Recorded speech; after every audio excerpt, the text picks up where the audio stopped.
everybody, and welcome back to Crime in Sports. Yay! Oh, yay indeed, Jimmy. Yay indeed. My name is James Pietragallo. I'm here with my co-host. I'm Jimmie Whisman. Thank you, folks, so much for joining us today on another edition of Crime in Sports. We are excited to get into more of Billy Martin's madness.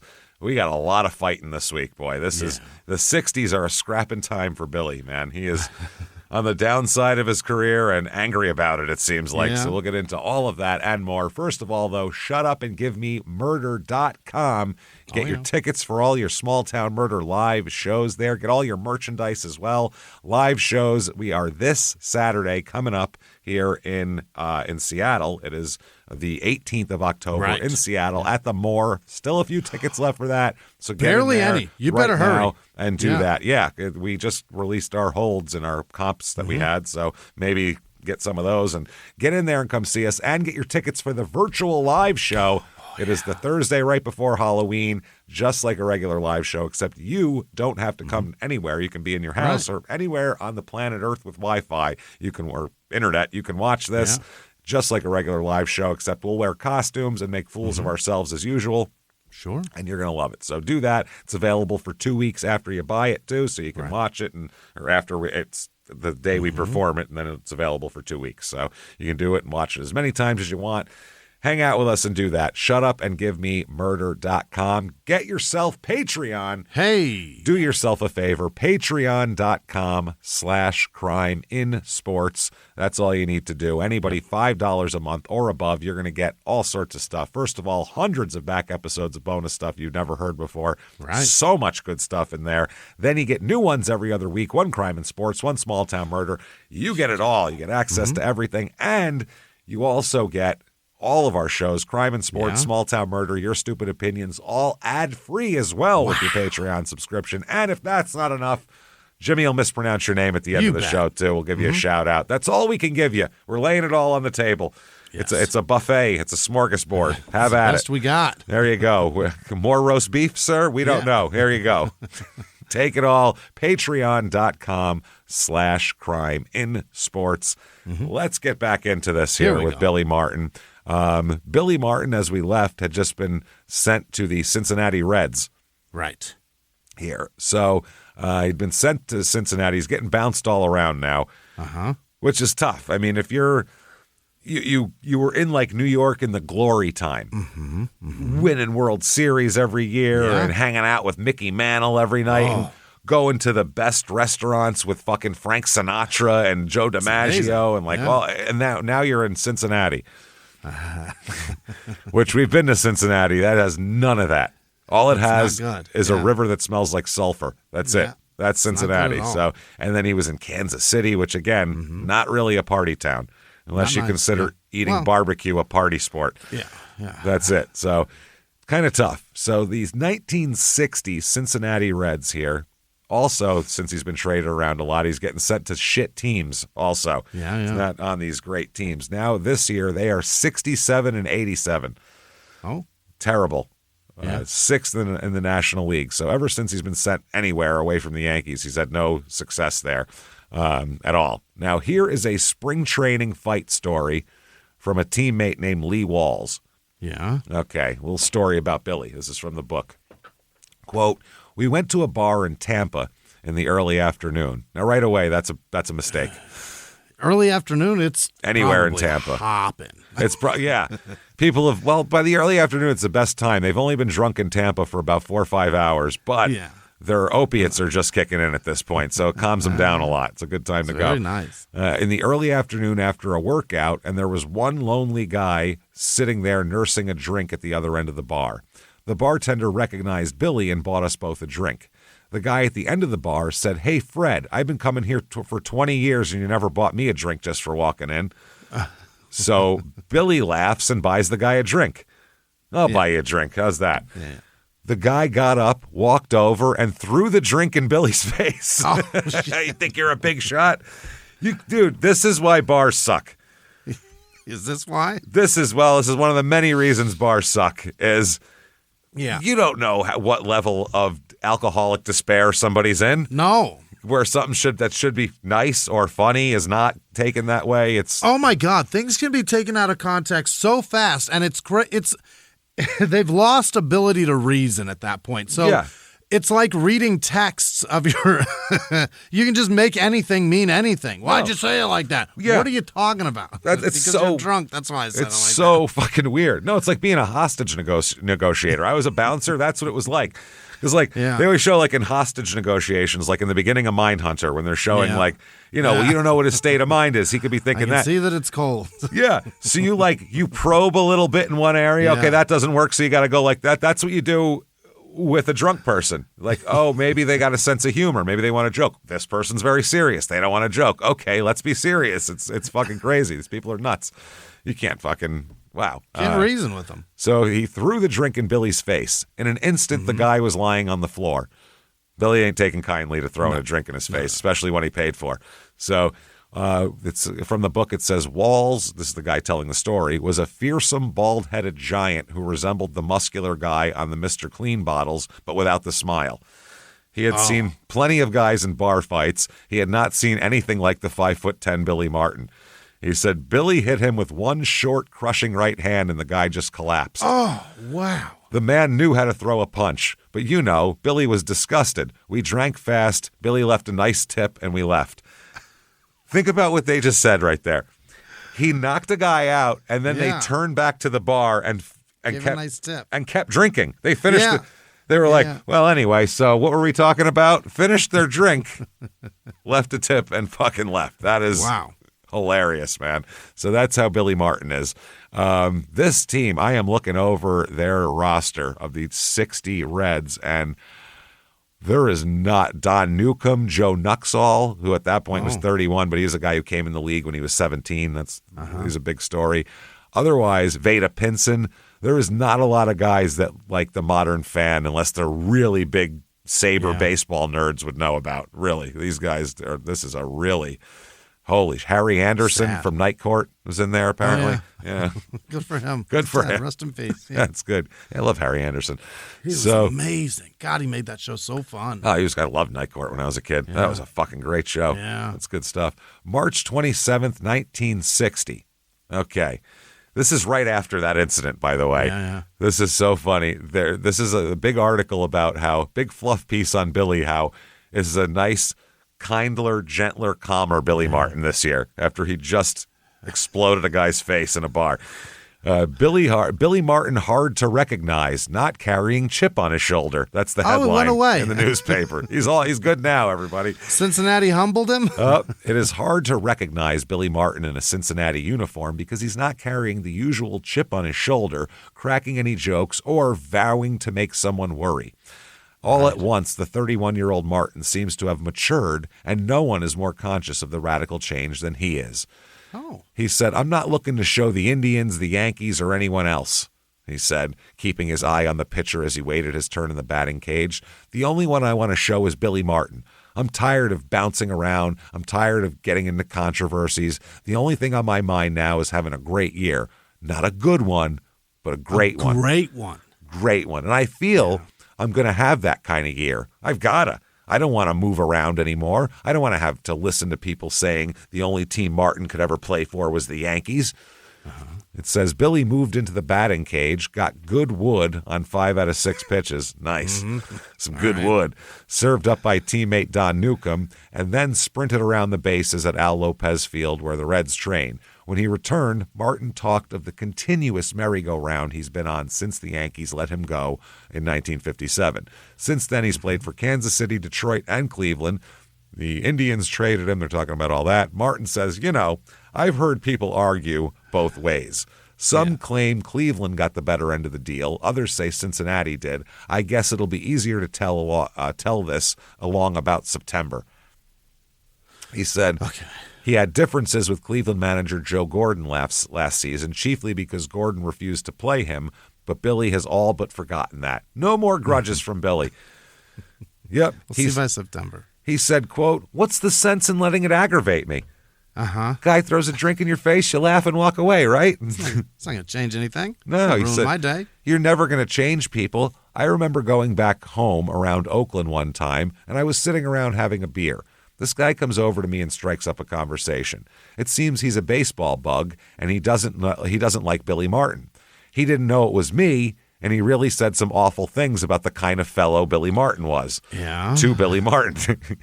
Every time he said something bad about me, I told him, yeah, I heard the same thing about Martin, too. Then some people came in the place and recognized me. They all came over and said hello, and one of them asked me for my autograph.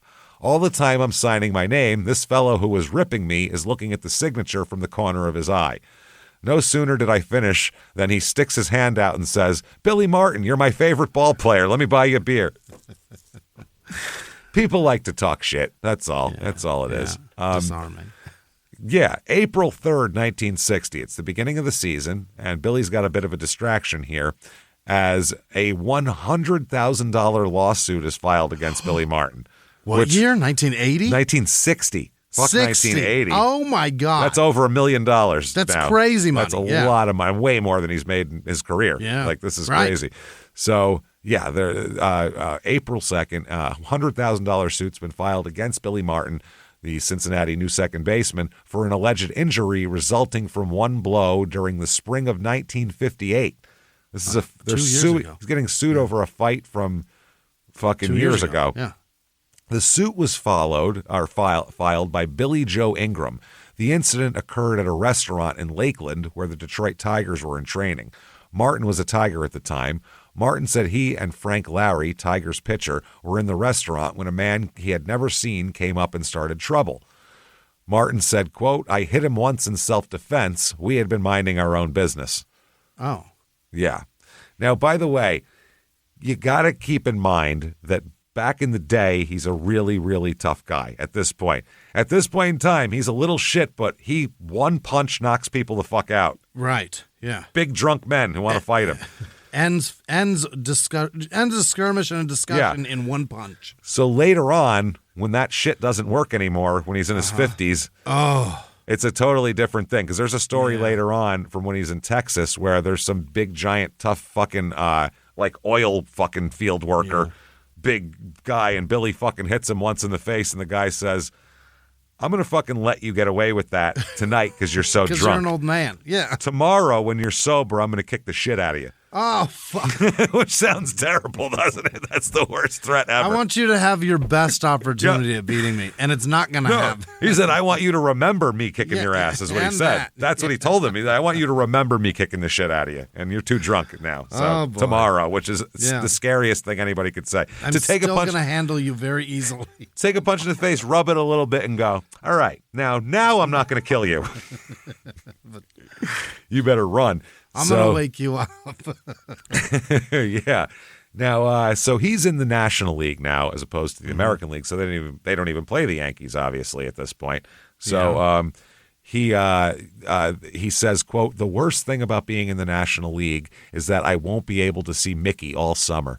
He's my best friend. We're closer than brothers. We can sit around and say things to each other that we wouldn't say to anybody else. Oh. Jesus. Like what? I was going to say, don't make yourself sound like you're... Just sitting around saying the N-word together. No shit. I thought it was more talking about each other's wonderful fucking buttocks and ball sacks and things. Billy, you just immense praise. You got the smoothest ball sack I ever seen, Billy. It's amazing. Damn. Yeah, but like Mickey, 3 wrinkles in it. Mickey, your taint's just 100 times better than mine. The tightest. It's the tightest taint I ever seen. I mean, ball sacks are ball sacks, but that taint don't last forever. You know what I mean? Mm-hmm. From another article, he said, I don't resent being traded to 3 clubs in 3 years, but I don't relish the idea of being a baseball gypsy. He said, did you know I haven't been with one club for 2 years since the Yankees sent me to Kansas City? Is that right? Yeah, I like Cincinnati. I like the town. You're lying, Billy. I like the manager. I like the players. I'd like to stay with the club for a while. In the article, they say, this was a different Billy Martin talking. The cockiness was gone. There was no animosity in his voice. He's good now, everybody. He's a happy man. He said, I'm not blaming anyone for all the shuttling I've been doing in recent years. Baseball trades are a matter of business. Detroit needed a shortstop, so I went over there. Cleveland needed a second baseman, so I went over there. Cincinnati needed a pitcher, so I came over in the Cal McLish deal. There's nothing personal involved in any of the trades, so why should I feel resentful toward anyone? Well, wow. I mean, they're shit cannoning, man. He said, I feel like a rookie in the National League. I don't know the parks. I don't know the pitchers. People might not even remember this, but there was no interleague play before 30 years ago. Wow. The only time you'd see anyone in the other league was if you made it to the World Series and they were there. That's it. Otherwise, you never played in a National League ballpark if you were an American League guy. He said, I don't know how to play the different hitters yet. The whole league is new to me. What's the difference between the National and American leagues? Frankly, I haven't been in the league long enough to give a logical answer. I've only seen 4 National League clubs. So far, the obvious difference is the parks. The American League parks are bigger. I was stunned when I saw the Los Angeles Coliseum for the first time the other night. I went up to the plate thinking that short left field fence would be real easy to hit. This is while they were building Dodger Stadium. Yeah. So, yeah. Wow. I went to the plate thinking that, but it wasn't because I couldn't see the ball. The lighting in the background in that park doesn't help hitters. But he hit a home run off the Dodgers that night. Martin's brother warned him about the bay breezes that sweep through Candlestick Park. He said, if the wind bothers me here, it's my own fault. Remember, I was raised in the wind playing at Kenny Park in Berkeley. I used to blow up a storm there. Oh, it used to blow up a storm there. Yeah. He said that I'm not exactly burning up the league. I've been hitting the ball hard, but always right at somebody. You've got to have a little luck, and mine's been all bad. I did hit Robin Roberts pretty good, who's I think he's a Hall of Famer, Robin Roberts. But Warren Spahn tied me in little knots. Warren Spahn tied everyone in little knots. He's a fucking monster, Warren Spahn. He impressed me the most. So far, I haven't seen too many fastball pitchers in this league. The best one I've encountered was Stan Williams of the Dodgers. He throws real hard. So they asked him about Mickey Mantle. And he said, I got together with Mickey during spring training. We trained in Tampa, and the Yankees were nearby in St. Petersburg, so it made things easy for Mickey and I to go see each other. Mickey also phoned me the other night in Philadelphia. It was nothing important. Mickey just said he felt like talking. What you up to? Yeah. He said, Martin's new roomie is pitcher Cal McLish. That's the guy he was traded with. Right. He said, I like the setup very much. When you room with a guy who plays every day, you're in trouble. He doesn't get a hit for 3 days, and he's grumpy for 3 days. With a pitcher, though, he only works once every 4 days, so even if he gets batted around, at least he's only grumpy 1 day out of the week. And he said, we have one thing in common. We both can't hit. So Billy was married again during the winter, by the way. Oh? To a woman named Gretchen. Yeah? He said, Gretchen and I are living in Cincinnati now, but we intend to move to Berkeley when the season is over. He said he's got to go see a bunch of his friends in the Bay Area, and he's very excited. He said that also, eventually, he wants to have another baseball team in Oakland, because this is before the A's. Right. This is when the Giants had just moved there, like 3 years earlier. He said, played at Candlestick Park first? The Giants, yeah. They played there, yeah. Wow. He said 2 big league clubs in the Bay Area would be a natural. And it was for about 60 years, and then not so much anymore. That shit doesn't even exist anymore, that park. They tore the whole fucking Coliseum? thing down. The Oakland Coliseum Park. Oh, yeah, that's valuable real estate in San Francisco. Yeah, fuck yeah. Yeah, that shit is gone. Beautiful little peninsula. No, it's nice, yeah. So 1960 here, Billy says that he wants a rematch with Gene Conley. Oh. Okay. Now, right? Yeah, Billy Martin, a good second baseman, has been trying to live down the reputation as a brawler that he has. This is the article. Yeah. He's trying to come back with the Cincinnati Reds. But fists were flying again yesterday, and this time Martin was tagged, he says, trying to be the peacemaker. Oh, he's trying to settle it down. I could see him coming in. I'm too old for this shit. Hey, guys, calm down, calm down. He catches a stray, and then he's like, oh, yeah, motherfucker, and then he's in a rage, I could see. He said, I never figured I'd get hit breaking up a fight. Sucker punched, that's what it was. He said pitcher Gene Conley gave him the wallop. His pride was so hurt, and he wants a return engagement with Conley. Wow. Is Gene a ref now, or like a first base coach or something? Doesn't it? I'm not sure. He's probably dead by now. Probably, He could be, he's got to be dead by now. I feel like he's the guy 100 years old. I feel like he's in that video with Earl Weaver where Earl's freaking the fuck out. Oh, that's possible. I don't think he became an ump, though. Not a lot of players become umps. That's first base coach or first base. A coach, baseline? possibly. Yeah, I don't know. I could see him being a coach. So it came during the biggest free-for-all brawl seen at Crosley Field in years in the 8th inning of the first of 2 games with the Philadelphia Phillies. The Phils were far ahead and went on to win 14-3. Cincinnati won the more sedate nightcap 5-1. Reds reliever Raul Sanchez had trouble finding the plate and 3 times hit Phillies batters with low, erratic pitches. The third one hit Conley. Phillies manager Gene Mauch charged at Sanchez, fire in his eye. Redlegs first baseman Frank Robinson drifted over to intercept Mauch. So did Martin. Martin says, all I did is try to intercept him. I grabbed him, but from behind, somebody slugs me. I turn around and it's Conley. Brave, isn't he? Sucker punching. Mauch tangled with the pitcher Sanchez, and that emptied both the dugouts on the teams. Fist fighting started in earnest, and relief pitchers streaked from the bullpen to help. For 12 minutes, the brawlers roved around the field, wrestling and punching on the ground in groups of 4 to 5 or squaring off man to man. Finally, peacemakers prevailed. Robinson found himself on the bottom of a pile of 3 Phillies players at one point. Later, he and Phillies pitcher Robin Roberts tangled in a private punching match and had to be separated. That's 2 Hall of Famers punching each other. That's awesome. But Roberts apologized to Robinson, said, I made a remark I shouldn't have. I was mad at the time. Gee, I wonder what he called him. I mean, honestly. Umpires finally cleared the field and ordered all the players off the field except those in the game. No one was ejected, however. No ejections from an entire brawl. That's awesome. And Billy Martin, who has tried to turn away from his brawling days, was the only combatant visibly hurt. The punch raised a big swelling where Martin's jaw was broken by a pitch last year. X-rays later showed no break. But that didn't cool Billy Martin. He fumed over Conley's height. He said, it's tough hitting them 6'8" guys, but just give me a stool. So he's ready to fight this big giant guy. I'll get up there. Yeah, Martin broke away from a group of restraining peacemakers once during the melee and hunted for Conley. He said, I hit him once in the neck. Cripes, he's so big I can't reach his face. I can't reach his face. I got him in the neck. He said he's so big I can't reach his face. That's hilarious. Oh, man. When it was like in Fight Club when Norton hits Brad Pitt in the fucking ear.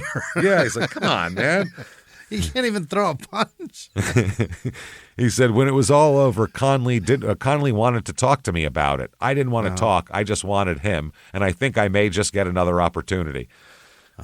Conley declined to talk about the brawl. He said, I don't think it's good to talk about it, he told the paper. Reds manager Fred Hutchinson said there would have been no trouble if Mauch had not run onto the field. But manager Mauch, who said he once found himself on the ground being pummeled, said, how much of that stuff can my guys take, meaning getting hit by pitches? Yeah. So June of 1980, wow, Billy Martin is pissed off. Shocking, right? He asked, he said, you know how many passes I got tonight? I got 18, so all my relatives are here. This was in San Francisco. Now, Martin would have felt even better about it had I told him how many tickets the Giants allot this newspaper, which is just 1. So you get 1 pass for the newspaper, but 18 for Billy.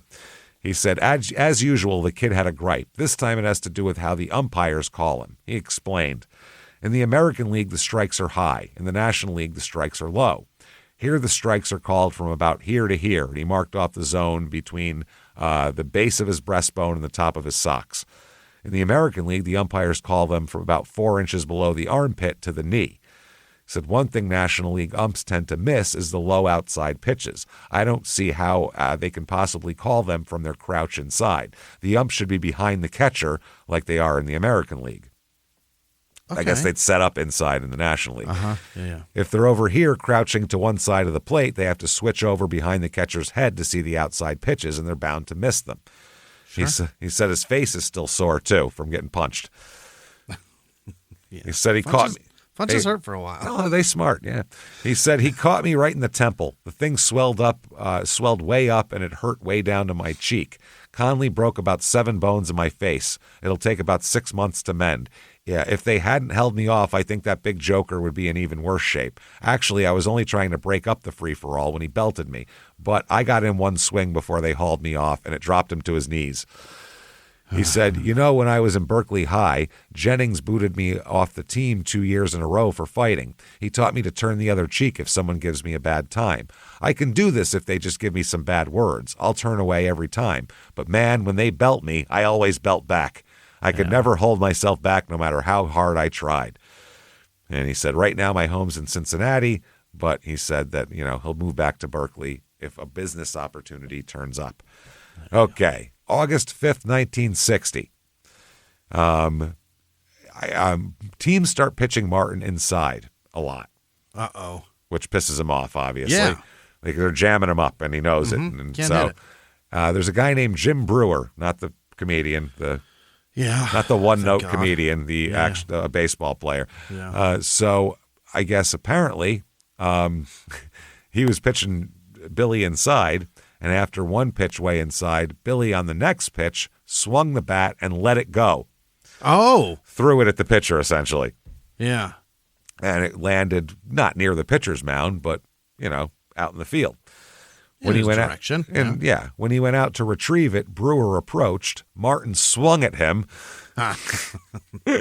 Sometime during the brawl, a punch broke Brewer's orbital bone. Though whether it was Martin who did it or Reds pitcher Cal McLish is uncertain. Martin was ejected, his sixth and final ejection as a player, and was suspended for 5 games by the National League president Warren Giles. That's the short version. Yeah. Now here's from the book here. It was August 4th in Wrigley Field.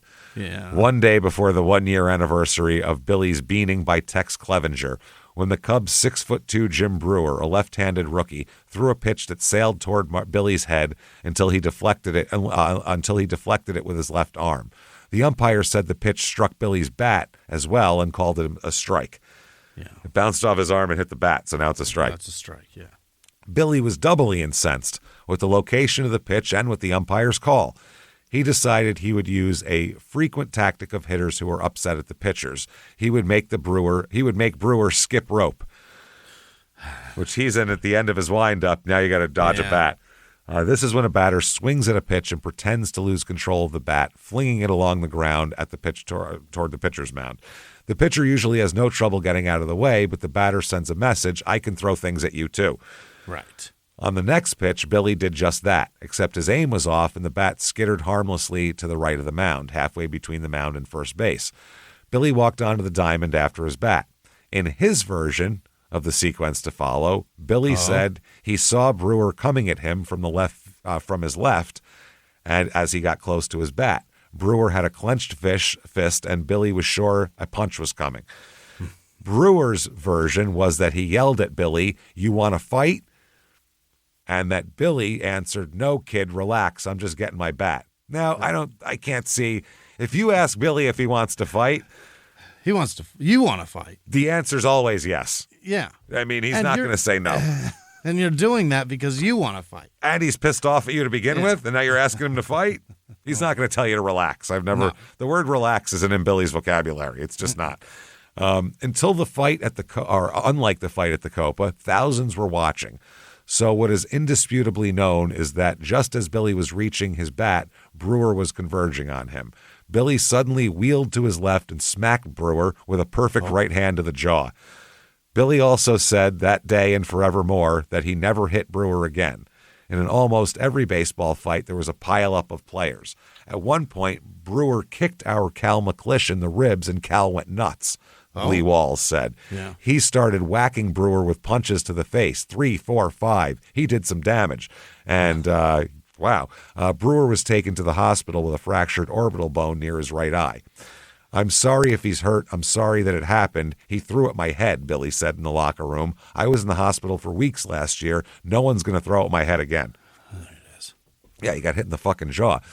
So apparently this is a pretty serious injury this Brewer has. So, I mean, yeah, that's not good. It happens. Yeah. It happens. So they say Martin, Philly, and Logan mean business when they start swinging. Here's an article. So Billy Martin up and swings on a rookie pitcher yesterday and breaks his cheekbone, which they think it's the other guy, not him, but still. Cincinnati infielder claimed the Chicago Cubs right-hander threw at him. Most of these baseball fights amount to nothing more than a push and pull affair. Yeah, most of the time there's two guys that are pissed off at each other. Yeah. Everybody else comes out and makes conversation. There it is. That's the bench clip. Literally, in Jim Bouton in Ball 4, he talks about a brawl that happened in Seattle, and he's like, what you do is you look for someone you know, and you go over, grab them and start you grab screaming, each other's what arms. What are your dinner plans? Yeah, literally. He said he went over to his buddy, and he was like, how's the wife? She's good. How's yours? That's good. You guys still doing that business? Yeah, I'm in real estate. All right, good. And he says, now you throw me on the ground. Okay, here we go. And he goes, now you punch me in the stomach, but not too hard. Okay. Yeah. Okay, now you do this to me. And they're like joking around, laughing. He said one guy, came over, hey, you two, break it up. And he said they were cracking up laughing. He goes, we're playing. This isn't serious. We're roommates. Yeah. He goes, we're roomies. And he goes, I don't give a shit. Break it up. It's fucking funny. So that's normally what happens, unless it's a big brawl. But not when Martin is involved. Yeah, he throws punches. The same applies to the 40-year-old Dave Philly of the Giants or Milwaukee's Johnny Logan. These three toughies mean business when they start swinging. Martin has had his share of brawls, including a memorable one not so many years ago with Jim Pearsall under the stands in Fenway Park. This little 160-pound stripling of a man has challenged some of the biggest men in the game. Stripling? Stripling. Yeah, he talks about it. I don't even know what that means. Small, apparently. I guess, yeah. Yeah, he said that the fight with Courtney, what was it, Clint Courtney? Yeah, Clint Courtney, that fight. They said all of a sudden Courtney was on all fours and looked like Martin had finished him, but that wasn't true. Courtney was scratching around in the grass for his glasses. Wait until I find them and I'll be with you. I can't see nothing until I do, declared the catcher. I'll be with you in a moment. Oh, man. Some major leaguers have told us that Billy Martin knows whom to pick on. We've heard others disagree with that. Anyway, he's advised to think twice perhaps before taking a poke at rough and ready Dave Philly, despite the Texans' age. Bob Grimm won't disagree, that's for sure. One afternoon in Chicago during a heated Yankee-White Sox game, Philly calmly walked out to the mound and decked Grimm with a 1-2 before players from either team could pry him loose. Grimm had to leave the game when he was unable to shake the dizziness in his noggin. Casey Stengel said, it ain't fair. Chicago knocked my man off the mound without a bit of warning, and I didn't even have a pitcher warming up. So they talk about Johnny Logan and all these guys. So there's these big guys, and then there's this tiny little Billy Martin, which is fucking funny. That is very fucking funny. They say that they think that Dave Philly's the toughest, one guy says. Al Lopez says they better stay away from Dave Philly. The old man would give both those guys a good spanking. All right. Right. Here's a good picture, by the way, of Billy attacking a. Oh yeah, there he is, neck, punching him. Who's getting his feet are off the ground. This is Billy Martin punching Jim Brewer. There, his fucking feet are off the ground, dude. Look at that. Yeah, he is jumping. He's jumping and punching. He's so mad. He's fucking. Is there somebody behind him? Why is there an arm around Jim's neck? It's weird. Jim's punch. Jim's got his arm this way. Oh, Jim missed. Yeah, he's dodging a punch and trying to throw a punch with his off arm at the same time. I'll post that picture on social media as one of the pictures here. So Billy is fined $500 and suspended 5 days. Mm-hmm. So that's to be expected, I guess. What do you want here? So the Cubs physician said the orbit bone below Brewer's right eye is fractured and he has to undergo surgery. So they said the league said they announced the suspension and fine after a day-long investigation of the incident. He conferred with the 4 umpires who worked in the game in Chicago and with 4 other disinterested parties, meaning people not throwing punches. Yeah. Declined to say who that was, though. But they said, for your conduct in the second inning of the game on August 4th, you're fined the sum of $500 and suspended for 5 days. That's not bad. Martin said, I think I've been dealt with very unfairly by the league. Yeah. He said, the fight wasn't my fault. I intend to appeal this to Baseball Commissioner Ford Frick. I'm sure he'll give me a hearing. After all, he's supposed to represent the players too, isn't he? So True, yeah. He said he requested a hearing from the league and they didn't give him one. So now he wants one from there. He said, I was hitting the cheekbone. I was protecting myself. What do you want from me? Fuck off. That's it. So that's what happens, man. Anyway, this Would you like to see his wife? I hope this is his wife. Is this Gretchen? It says it's his wife. After he was, wife consoles. Oh, Jim Brewer. This is Jim Brewer's wife. Oh, Jim Look Brewer's at his wife. Oh my God. His wife looks like. She looks like she cooks a mean casserole. Is what she looks like. She's like wearing a tablecloth. She looks like Fat Elvis in drag. That's what she looks like. Fat Elvis in Midwestern housewife drag. Yeah. I Holy guarantee shit. she cooks up a fucking storm. She must. She goes like 450. She's got to fucking cook up a storm. She's a big girl. So there, he's being consoled in the hospital. The Cubs brewer says he's glad that the suspension wasn't changed because the league wouldn't change it. He says, I think the fine and suspension is strong enough, and I'm glad it wasn't lifted. Okay, from the book, it says Brewer ended up needing 2 surgeries to repair his fracture and an infection that invaded the area. Oh. When the Reds returned to Wrigley Field on August 22nd, Billy was served court papers. Brewer and the Cubs were suing him for nearly $2 million. Oh, wow. In 1960. For a fight? So now that's about $2.1 million worth of lawsuits in the last 2 months. Uh-oh. Wow. That's crazy. Deadpan Billy, referring to Wrigley chewing gum heir who owned the Cubs, said, ask Mr. Wrigley how he would like it, cash or check. It did not seem so funny when the game began and the fans in the right field bleachers held up signs that read, Kill Martin. Jesus. Chicago police escorted Billy to and from Wrigley Field for the next 2 days. Still, Billy did not take the suit seriously. He maintained he hit Brewer on the chin once. He knew McClish had done the real damage. The suit went through 2 trials. Really? Yeah, and the Reds testified that McClish probably caused the fracture. Cal told us he did it, Gretchen Martin said.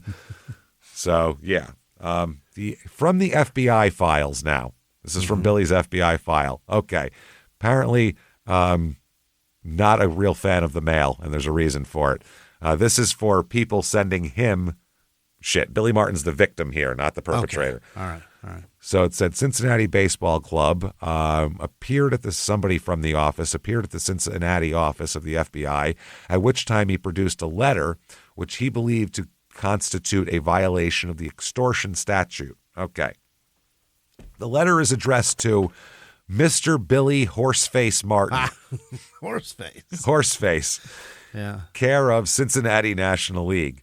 It's the letter sets out here, registered mail, blah, blah, blah, blah, blah. Okay, it says, Horseface Martin, you have a face like a horse. Well, clearly, if you just called him Horseface. That's what you call him then, yeah. You pulled the most cowardly trick, which you pull wherever you have an opportunity. Spelled wrong, by the way. Really? With an E? With an opportunity, yeah, with an E. When the Cub pitcher asked, you sound like you've spelled it that way quite a few times.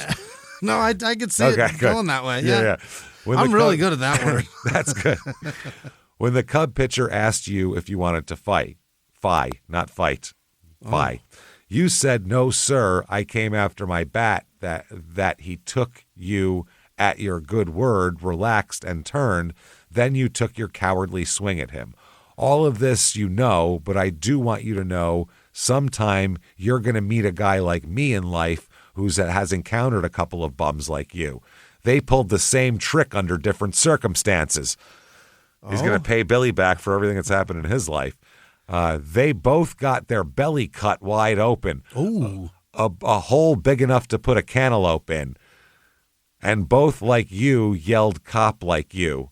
Okay? Oh, yeah. I do hope you return to Kansas City, as I will see that we meet some way or another, as I would enjoy converting you and give you an opportunity to swing on me and give me the opportunity of slicing you down in the gut.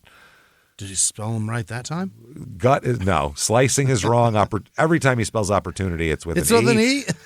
Slicing, he puts an extra E in it. What the fuck? And gut has an extra T and a capital G for some reason. Please, G-U-T-T. Yeah, please hurry as I am anxious to meet you. Love, and then they have it redacted, but love so-and-so. And stab you in the goot. P.S. Yeah. In the goot. Cincinnati is the only major league club who wanted you. Now they don't. Oh. Okay. Billy Martin, there's all the physical description of him. Married wife, Gretchen Martin, the whole deal, 5'10", 165. Okay, so Billy Martin is having problems. Now, August 23rd, 1960 here, there's another lawsuit here from Brewer and the Cubs, and I don't know if that's a like in addition to the $2 million or what, but this is for $1,040,000. Wow. Claiming loss of opportunity, spelled correctly in the newspaper. Yeah, because his lawyer wrote it. Yeah, somebody else wrote it. To engage in professional baseball, therefore lost great earning power, has suffered bodily harm requiring hospitalization, operations, and other extensive medical expense. So, they said that the Cubs said, we would like to see Brewer adequately compensated for his injuries. And, of course, the Cubs have also been hurt with him being sidelined in this unfortunate way. Yeah. Martin's teammates reportedly chipped in and paid off his $500 fine. That's nice of them. Yeah. Monday, they clustered around him after the papers were served and said, don't worry, Billy. We'll all chip in on this thing again. Only it'll cost us about $35,000 each. Martin said that he would have nothing to say or any decision until he talked with the Reds vice president and general manager, Gabe Paul. Paul said, I will not comment on the facts of the suit itself, but if the case ever comes to trial, there will be some interesting developments. I can certainly take exception, however, to how the Cubs have handled this thing. He said there could have been better ways of doing it than having one of their front office members lead Martin off the field to the bench to have papers served on him. After all, Martin was in uniform, had reported to work, and to me, this is no way to handle the matter. Yeah, that makes sense. Now, Sure. FBI files again here. They said that their Kansas City to the Bureau in Cincinnati on 9/6/60 advised that in Topeka, Kansas, they declined prosecution of the guy that sent Billy that message. That nasty message. Yeah. Yeah, saying that he did not think the letter constituted a violation of the extortion statute. Yeah, they weren't asking for anything. It was more of there's a threat. It's just a threat. Yeah, you're just threatening it's just people. A nasty gram. Also, people don't think Billy Martin's suit is going to go very far. A lot of people do here. Robert C. Rourke, who I guess works for the paper here, the Los Angeles Evening Citizen News, scoffs at Billy Martin's suit. Who is this Rourke guy? He said there's considerable doubt in mind that the plaintiff, in the form of the Cubs and Jim Brewer, will walk out of court with any $1 million for that punch Will Martin of Cincinnati, defendant, slung in a fit of pique. But I think much impressed with the thinking which led to the lawyering. Okay. This makes no sense. Here we have Martin, known for the paprika content of his temper. Yeah, that's fucking creative. Administering a poke in the puss of Brewer, who seemed, according to Martin, to be throwing at the defendant's head. In the history of baseball, no pitcher has ever been convicted of purposely throwing directly at a batter's head, which is a pretty small target and currently protected by a helmet as well as the player's natural resources of solid bone. Make it sound like it's okay to get hit in the head. However, there are pitchers who have been unforgettably punished by belligerent batters who crowd the plate in order to lay the meat of the bat on the ball. And these pitchers have been known to knock back or dust off more pugnacious types, such as Martin. And I have heard in the days when I have worked for a living, more than one pitcher remarked that he would dust off or knock down his beloved mother if it would chip a point off his earned run average. What follows a dusting is generally a set piece of acting which could be performed better by a trade school dramatic class. The batter complains vociferously to the umpire and rushes up to the manager to do the same. And the pitcher's keeper and the catcher walk out to the pitcher, and sometimes the umpires move to caution the pitcher to watch it, bud. Whereupon the pitcher says, quote, in an aggrieved voice, I don't know what this meathead is complaining about. I got a lot of stuff today, and that last one got away from me. Anyhow, even if I hit the bum in the head, I don't figure it will do anything but ruin the ball. I didn't mean anything by it. Didn't mean nothing. There the argument usually ends, except in the case of Martin, a spleened young man with a long nose that has been used as a target by more than one slinger of high hard ones. Martin rushes out and clouts Brewer severely, bursting his eye bones. The history of ball players being damaged by extempore fisticuffing is actually so rare as to make Martin's feat take its rightful place in Cooperstown, New York. Of course, there have been accidents, such as an enraged fan dropping a basket of tomatoes on catcher Bertie Tebbett's head from an upper deck once upon a time. That sounds horrible. Yeah. Jesus. Leo DeRocher once settled with a fan who sued the Lip for allegedly causing to have said fan beat up for some unwise reflections on DeRocher's bloodlines. Yeah. The fan said he was banged down by blackjacks. Leo swore he fell and hoisted himself on a water fountain or something, but they paid off anyhow. During my hitch in the galleys, I've seen scores of battles between ball players, but they were mostly bloodless. It always used to amaze me to see the dust settled after the fracas and the players resumed toil minus the fractures and without the scars, because whirling spikes and brawny athletes figure to do considerable damage. But most ball players were loud in the lip and reticent with the dukes. The pitcher is ever watching that candy arm, and the batter is worried about his record. But $1 million is a stiff one to place on an athlete's person, whether or not dignity is involved. And I think that should either coming in with the feet high or throwing at Martin's head comes under the classification of occupational risk of the highest order. Martin has always played to win and has seldom fought with his mouth. We all feel for Brewer, but basically, don't start suing each other. So let's not have this start a trend this is crazy. Yeah. of ball players getting in fights on the field and suing each other. It's stupid. Then we got lawsuits, Yeah, so Billy, 1960, he plays in 103 games, has 317 at-bats, hits .246, 3 homers, 16 ribbies. Not great. Not bad, but not great. He's falling apart. He's falling apart. He's definitely, his game is declining here. Yeah. So December 4th, 1960, the Braves buy Billy Martin. Okay. He's going to go there. Billy Martin, middleweight champion of the National League, has been sold to the Braves, it says. Announcement of the deal will be made just as soon as the space can be cleared on the Milwaukee roster. Mm-hmm. So, ready to go. He said that apparently they said that Dressen here, Charlie Dressen, talking about Billy fighting and Billy being all this. Chuck managed Martin in the minors at Oakland when Billy, the kid, was a PCL Spitfire on his way to becoming a Yankee. At one time, the heat of the locker room and an argument, Dressen, infuriated by what he considered insubordination, chased Martin into the shower, uniform and all. Dressen tells that story repeatedly and invariably adds, "But I like the little son of a gun. He's a scrapper." The Braves, assuming Martin's contract, do not assume legal responsibility for his past. Nor do they presume to have solved their infield problem. Martin is 32, and it's unlikely he can play a full season at second base for a pennant contender. The Braves intend moving young Chuck Cottier from second to short and installing Martin at second at the moment. But Martin is not the full answer, at least not at this stage in his career. So they've got a guy. They're not going to pay for his past indiscretions. They're also not going to make the playoffs. They're also, he's going to fuck them good.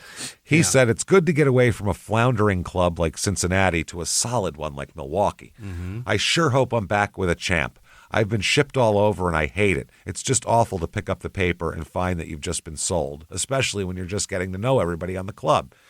He said, I'll enjoy playing again for Charlie Dressen at Milwaukee. I played under him at Oakland in 1949, and he knows what I can do. I can still steal a base, but I never got a chance to do it once last season at Cincinnati. And if I can steal second, that second base spot from Balling, I'll try to do it. We got along fine in Detroit when I was short and he was second, but I think I'm still a good second baseman. So there you go. He said, I hurt my hand breaking up a fight when I was going in hot. Then later, when I had another streak going, I was stopped when I hit Jim Brewer at that row at Wrigley Field. So he says, I'm a little banged up, but I'm fine. He says he likes Dressen. He rated him, quote, Casey's equal in the brains department. Oh. He said Casey is a master psychologist, but Dressen is the kind of guy who grows on you, and both always have the right answer. High praise. High praise. He's ready to go. So he's ready to do this. Let's do it. Now, they said with 1 marriage and 5 ball clubs behind him, Martin is trying to stake out a new life for himself as part owner of a remodeled restaurant on busy San Pablo Avenue at Central Avenue in El Cerrito. Oh. And also he's counting on a new life in baseball at Milwaukee under his beloved old boss. Billy was divorced despite the fact that he's Catholic and the father of a little girl. Billy met his new bride, Gretchen Winkler, July 4th, 1957, when he was flying home to rest a broken jaw by a wild pitch from Dick Donovan. An airline stewardess on that flight, Gretchen placed a solicitous hand against the brace on Billy's jaw. That was the start of it. Billy married Gretchen last year, and Billy and Gretchen live at 5900 Broadway in Oakland. They give out his address. Back then, I don't know what it was, but newspapers thought to make a person a real person, you had to give out their address. Yeah. Was never 5900 East what? Dresden? 5900 Broadway in Oakland. Broadway. Oh. So that's obviously giving out a famous person's address is crazy, but they used to do like, if someone witnessed a crime, they'd be like, Jimmie Whisman of 426 Maple Avenue says blah, blah, blah, blah, blah. I don't like that at all. No, it's crazy. There's a whole episode of All in the Family that's based on that. Archie's address, and the mob comes to see him. It's funny. February 23rd, 1961, Brewer is willing to forgive and forget Billy Martin's punch. Mm-hmm. Wow. Well, what about the lawsuit, though? He said, I don't hold any grudge against Billy Martin. No, he said, if Martin wants to start it up again, that's a different story. But he said, it's all over with, Brewer said. I want to forget it and just get on with my pitching. I figure I have a lot of years ahead of me, and that's the important thing. Yeah. So, yeah. Now, Brewer, we haven't heard his version, really. It's been a minute, yeah. Brewer said, I don't know what his version is, but I do know what happened. I came off the mound expecting trouble, just by the look on his face as he approached me. I said, what the hell are you doing? Suddenly, his expression changed as though he wasn't sore, and he said, I just came out to get the bat. Between what he said and the way he looked, I figured it was all over. I hardly had turned away when I didn't know what hit me. He said he feared that he was going blind from losing his shit. Oh, no. So Martin's version is different, obviously. So anyway, that's how it goes. 1961, Milwaukee Braves. He won't last the whole season here, so he'll be somewhere else. No way. Yeah. The Braves are 83-71, finish 4th in the National League. Charlie Dressen gets fired. Yeah. He's replaced by Bertie Tebbetts there, and that's how that goes. This is a team with some guys you might know. Joe Adcock, a little guy named Hank Aaron, people might have heard of. A little may have heard of him, a little guy like that. Sure. Who else here? We have Warren Spahn on this team. Yeah, there's a lot of Joe Torre on this team. Hey, Joe Torre. That's the young old man, Joe Torre. Even then, the old joke about him is there's a picture of Joe Torre doesn't exist because he's so ugly he breaks camera lenses. That's what they used to say. That was the big joke about Joe. All the players used to say that. I don't know that he's ugly. It's just that bizarre nose. He's a guy that when he was older, he was much less ugly than when he was younger. Really? When he's older, he kind of looked like an old man, and it fit. When he was younger, he looked like a hideous dog person or something. Oh my God! What such an ugly Joe? Man. Right? He was older. He's the first guy in history to look better at 70 than 20, but he is. As a kid, he had 2 permanent black eyes. Dude, permanent He's got dark circles. He's got a wide, shitty mouth, and his teeth are fucked. And he was dating models, by the way, back then. Get out of here. He looks like Jim Bouton talks about how ball players date hot women. Even the ugliest, Joe Torre, has a hot model wife. It's pretty amazing. Yeah, he's a hideous dude. Fuck yeah. Jesus. Oh, Eddie Matthews on this team, too. Quite a few Hall of Famers on this fucking squad. Huh. Jesus How Christ. did Joe's nose go so wild? It wasn't that bad when he was a kid. Got old. Yeah? Your nose and your ears never stop growing. Your nose, really? Absolutely. Your nose and your ears fact? will get older. You get bigger as you get older. Yep. Oh, no. See those old men with giant ears? Yeah. You think they were like that when they were 20? I don't care about the giant ears. I'm worried about that. I don't want a Joe Torre nose. That nose is crazy. I think you have to have a start of one to get that. Yeah. So, Billy Martin here, he said he plans on playing every day. He says, I'm going to show them. I want to get back on top again. Great. The Reds had movement where you played one day and wouldn't get in for another week. He said, that's not good. He said, when a $7,000 player takes your place for a week, what do you expect? Then when he's sent down, another guy comes up and takes your job for 3 days. He said, He said, what do you expect? Of course I'm going to have a bad time. So they said, though, Dressen said he's a holler guy, someone we can send to fill a utility role and do a good job. Mm-hmm. All right. March 4th, 1961, Billy Martin's already got a problem with Milwaukee. Really? It's barely the beginning of spring training. Not good. Billy Martin was riding the bench for Milwaukee, is worried he will be thrown into a National League grab bag next fall, and may wind up with one of the 2 new clubs in Houston or New York. If Billy is wise, he'll start looking for a house in Houston now, because with George Weiss pulling the strings for the New York club, Martin hasn't a, quote, Chinaman's chance of winding up with the Mets.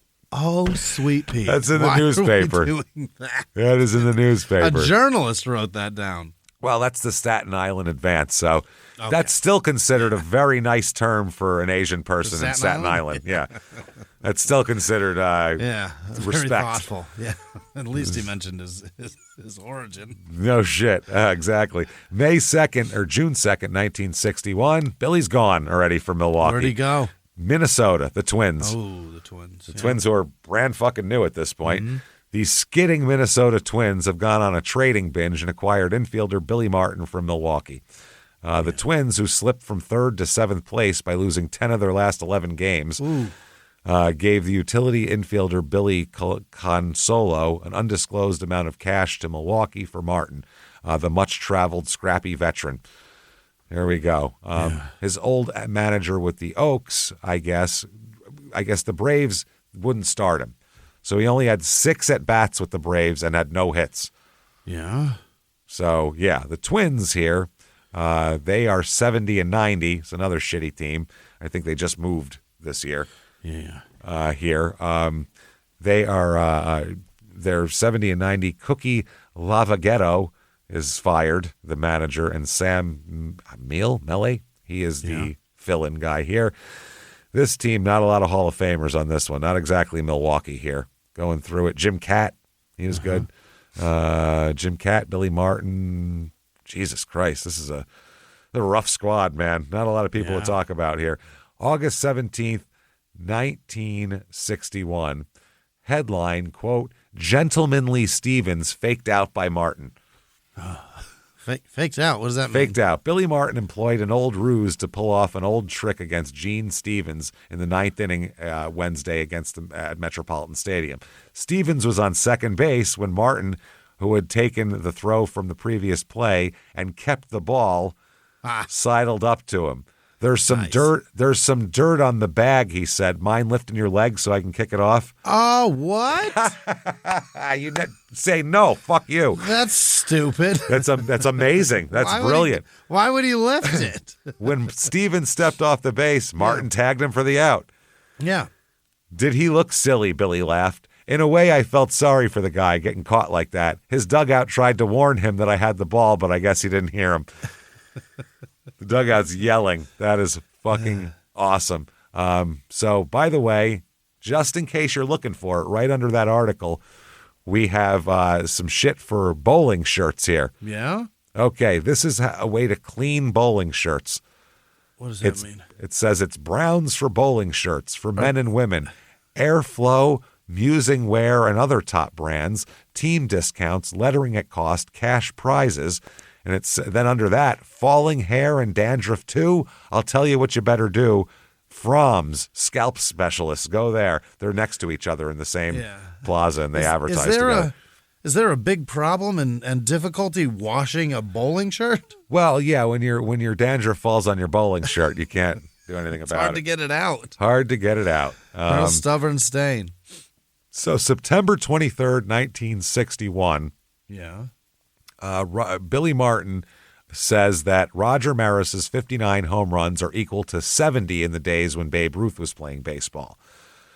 He said it's harder to get home runs now, is what he's saying. Okay, yeah. He said if a guy should get lucky and hit 5 home runs in one game, It won't it count because 154 games have already been played? Martin questioned. If I go 0 for 30 or 10 for 12 in the games added this year, this is when they went from 154 to 162, right, due to expansion, won't it count in my averages? Sure, it'll count. Then why should it make any difference whether Maris breaks Babe Ruth's record in 154 games or 162 games? Okay. So if all the other stats count the same, why wouldn't this? Right. So he said, yeah, that's how it works. It's bullshit. He said Maris finished with 59 home runs in 154 games, and Commissioner Ford Frick had decreed Ruth's record would hold unless someone surpassed it in 154 games. That's when they added the asterisk, right, which was a big fucking deal, and they got rid of that later. He said, fans were calling for a back. Yeah. He said, I wonder if Babe Ruth ever played a twilight doubleheader like we do today, where you can't see the ball the first 2 times up after the lights go on. No, he played every day, not at night. I also wonder if Ruth traveled like we do today. No, it was a lot harder because they are on trains, not planes. Buses, yeah. Buses and trains are way worse to travel on overnight when you've been drinking and then get out on the field at 1 o'clock. I disagree with this. I think it's harder to play in the 20s. During the day? Yeah. I think it's harder to play in the 20s. Probably, yeah. Now, the difference of Roger Maris would be, to make it harder to play then, would be also everybody's allowed to play. Yeah. So you also have pitchers that aren't just white guys. Yeah. So you have the best players. Yeah, you have deeper all the talent, best players. for sure. The best white guys, best black guys, best everybody.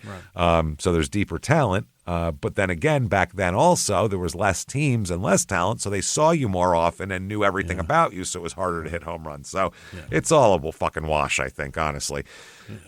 So, yeah. Well, he said, also, they sent all the boys to play baseball, or sent all the boys to fight the war, so Babe Ruth got to play with women. Babe Ruth had stopped playing well before the war. I'm joking. I know. Babe Ruth had to play against Gina Davis. What do you want? He had Lori Petty pitching to him. What do you fucking? Of course he's going to hit 60 homers. And it's very easy to pitch to Kit. She doesn't lay off the high ones. It's so easy. So easy. So this year in Minnesota, he ends up playing 108 games. Yeah. So much better. 374 at-bats. Hits 246, which is the same he hit in Cincinnati in 1960. 246, 6 homers, 36 RBI. Pretty much the same. That's what he's good for now. That's it. Yeah. December 10th, 1961. Billy Martin has fans, but his boss is not among them. That's the headline. Oh, he's not one of them. That's not good. Wow. They said if Billy Martin could take all of his fans in the upper Midwest with him to confer with Twins president Calvin Griffith about a 1962 contract, the spunky second baseman would be certain to get a raise.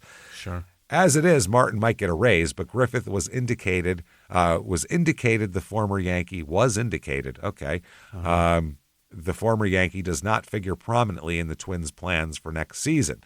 Griffith said, I don't think Martin can give us a full season at second base, but he can be valuable in capacities other than playing regularly. We think Jerry Snyder can field with the best, and we hope to improve his batting.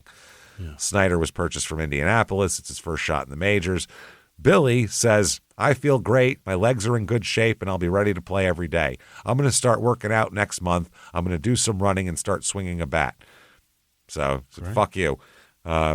Yeah, he said, in my off-season capacity as a public relations man for a Minnesota brewery, I travel all over the upper Midwest. People ask me if I'm really Billy Martin, the ball player. They seem to think I should have white hair and be wearing a cane. Are you really that old man from the 20s? Really? You that old man? Right. Most of the people I've met this year have told me they don't want to see me traded, and many have told me they wanted to write letters to Mr. Griffith telling him so. Yeah, but remember the guy in the bar who hated you till he met you and then you're his favorite ball player? So when people meet you, they're like, oh, yeah, you're great. He said, when I was with Milwaukee, they said the Braves had the 2 best second basemen in the National League in Frank Balling and me. So the Twins do re-sign Billy Martin. Great. So there's that. That's nice. They signed Billy Martin and Len Green to contracts. They don't say, they say it's a $22,000 contract is what they're looking at here. So that's about what he's been paid recently. Billy predicts, quote, the best season I've ever had is in front of me here. Oh, here it comes. 33 years old, and he said it's going to be better now than he ever was. He said, doctors told me I won't have any trouble from the bum knee, which bothered me last season. I feel great, and I'm pushing hard to get in shape and determined to stay in shape. I aim to play every game at second base. Wow. That's what he said. He said, we had trouble communicating last year, meaning with the shortstop. He said, I was giving him the signs on who was going to cover the bag on steals, hit and run plays, and double plays, and he occasionally missed the signs. This year, it's going to be different. We've agreed that he'll take the responsibility of giving the signs. With the responsibility, he'll be alert all the time. He said he has the makings of an outstanding player. Maybe we can help each other. And the Cuban shortstop said, Billy is my friend. We get along fine. We both have good year, and Twins win more games. Attaboy. They made him talk like fucking Tonto. That's we play long into fall. We play long past leaf change color. Like, so stupid. Late in the spring, Billy was getting ready to leave the clubhouse at aging Tinker Field when Melly approached him and asked Billy to sit down so they could talk. Throughout his career, Billy was renowned for being the last man out of the clubhouse, a player who never wanted to leave. It was true on this day, too. Billy and Melly were alone in the room. Melly had broken into professional baseball in 1946. I've seen his name, but I've never heard it pronounced. It's one of those guys. Is it Melee? I've read his name a lot, but I've never heard it. What's his first name? I don't know out of here. It doesn't matter. He had played for What are we going to look up pronunciations of a guy who's never going to be mentioning it? I'm just saying, sometimes when you hear the first and last name together, you know how to pronounce it. Yeah, no. I've never heard this guy's name pronounced. Really? Yeah, I've just seen it in stats and shit like that. Yeah. He had played for 10 years. Including for 6 teams in his final 4 seasons. He never wanted to stop playing. Melly put his arms around Billy. He said, I told him he had a great career, but I said that the Twins owner, Calvin Griffith, and I both thought it was time for him to give it up. Oh. Billy started to cry. So did Melly. He started pleading with me, but I knew what I had to do. I told him that every good thing has to come to an end. It's the saddest thing. We just sat there crying. Uh-huh. That's what they said. So, March 31st, 1962, Billy gets released from the Twins right before the season starts here. Handed an unconditional release. Martin came to camp with the second base job virtually clinched, but was pushed aside by rookie Bernie Allen, a $50,000 bonus player from Purdue. Wow. That's the other thing with baseball. No matter how good you are, if there's a guy with a big bonus back then, the bonus baby's going to get your job, and they're going to see if he can play or not. So April 3rd, 1962, Martin gets a job, but it's not playing. He gets a job as a scout for the Twins. Oh, my. As a scout. That is interesting. He'll work on special assignment under President Calvin Griffith. He's expected to report to the club's minor league camp in, Fernandina Beach, Florida, to assist farm director Sherry Robertson. I hate the thought of giving up playing, he said. I could have played a year with Kansas City. At the end of the season, I might just be without a job. Okay. So he said, I could have went on, but I took this as a future gig, basically. He accepted the Twins' offer to be a scout. He also took a job with Grain Belt Brewery in public relations. In other words, when we have events, you show up and get drunk and sign autographs and wave your little hat. That's all. You got it, yeah. The combination worked well. Martin proved himself a competent evaluator of talent while selling the Twins in bars across Minnesota. He urged the Twins to sign pitching prospect Jim Palmer, who was a Hall of fucking Fame amazing pitcher, Jim Palmer, but Griffith was unwilling to pay the $50,000 signing bonus Palmer requested, and the pitcher went on to a Hall of Fame career with the Orioles. Absolutely. Unbelievable, yeah. With his survival in baseball on the line, Martin kept his nose clean, his drinking moderate, and his fists unclenched for that year. It's important to add. For a minute. Martin says he rejected a lucrative Japanese contract. Oh. Yeah, back then they would pay any retired American player shitloads of money to go over there and play. Absolutely. He said he turned down a contract for, quote, an awful lot of money to play with a Japanese team. He said that the Chunichi Dragons offered me over $30,000, but he turned it down, which was huge money back then. He said he couldn't do it. He said, I'm happy with my current setup. And he said the Japanese team did offer me an awful lot of money, but I like my jobs here. June 17th, 1962, he says the release from the team shocked him. When they cut him, he was shocked. He couldn't believe it. He said, my release was a great shock. I feel I still have 2 more good years as a player, and I'm in the best physical condition I've been in several years. So he was offered a spot as a player with the Kansas City A's, but he turned it down to take this more long-term thing. Yeah. He said, when things are going right for you as a player, it's difficult to think about the future, but right now that's what I'm doing. Yeah, he said, I was well received on my 2 trips to Japan, and frankly, the offer was very tempting, but I'm just getting started in my new job with the Twins, and I didn't want to jeopardize it and put my public relations job on hold, too. Besides that, I guess it's about time to settle down. It is. About time to stop being a kid. Mm-hmm. That makes sense here. April 21st, 1963, a salesman sues Billy Martin. What'd he do? Here we go. Well, a Worthington clothing salesman who is suing Billy Martin, Minnesota Twins scout, and 2 bar owners in an assault case is seeking a $20,500 default judgment for Martin. In a motion filed in Hennepin County District Court by Brad Molitor of Worthington, wonder if that's Paul's dad. Paul's kid. Yeah. Martin defaulted by failing to file an answer to Molitor's complaint in the prescribed 20-day limit. Molitor claims that Martin willfully, wantonly, and maliciously assaulted and beat him in Duff's Bar in Minnesota on February 11th. My God. Duff man whooped his ass. Wantonly beat him. Wantonly, fucking viciously and maliciously. Molitor's asking for $10,500 from Martin and Joseph P. Duffy Jr. and Raymond T. Duffy, co-owners of Duff's Bar. Joseph Duffy was former manager of Metropolitan Stadium. In addition, seeking $10,000 in punitive damages for Martin. The Duffy brothers filed an answer within the time period, whereas Martin didn't. So, June 12th, 1964, a talk with Billy. Here, we got a little talk here. And they say the facts are old hat to those who watched the fiery swinger whack a fistic swath across the Arizona-Texas League in 47. Opponents had the turnstile abetting habit of rapping Martin on and on about the fists with their faces. The reputation both helped and hindered his career. Martin said, sure, I'm more sympathetic toward the little guy with a lot of courage. He says this over a drink, they say too. Yeah. So he's holding court at the bar. As a scout, I catch hell for it, but I still like to look for the small shortstop or second baseman, like him. Mm-hmm. At the time, he said that, they said that his short temper here, he was still diffusing his legendarily short temper over a recent syndicated column. He said, this guy writes that without baseball, I would have wound up nothing, doing menial tasks. I'll tell you, if anyone has a great desire, he'll succeed in anything. And if all it takes is book learning, he can become anything he wants. If he needs an inbred ability, that's something else. Yes. So he doesn't know what he's talking about. He said, where did the image of Billy Martin, the fighter, start? I don't know. I guess I've always been a battler. I never liked to lose, real competitive. Later on, they called me aggressive. Then it was hothead. It went up the same thing. Line. Yeah. He said, I never did let my temper overshadow my good sense.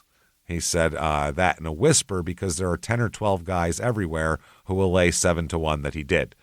He said, I got challenged often because of my size. I was in fights because I was small. You don't see many 6'6" guys in fights, do you? He said, I'm just a proud little guy, and I'll never take anything from bigger men. Just the other night, a drunk told me, you Billy Martin, you don't look so tough.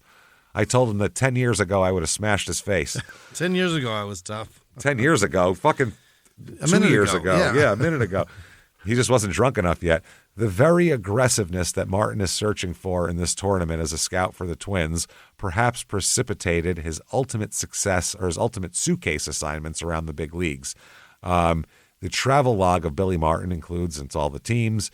He said that, I think my fighter image hurt me in a sense, especially if people never understood why I had to play the way I did. The Yankees knew. Second division clubs had a different attitude toward me because they're the complacent ones. Right.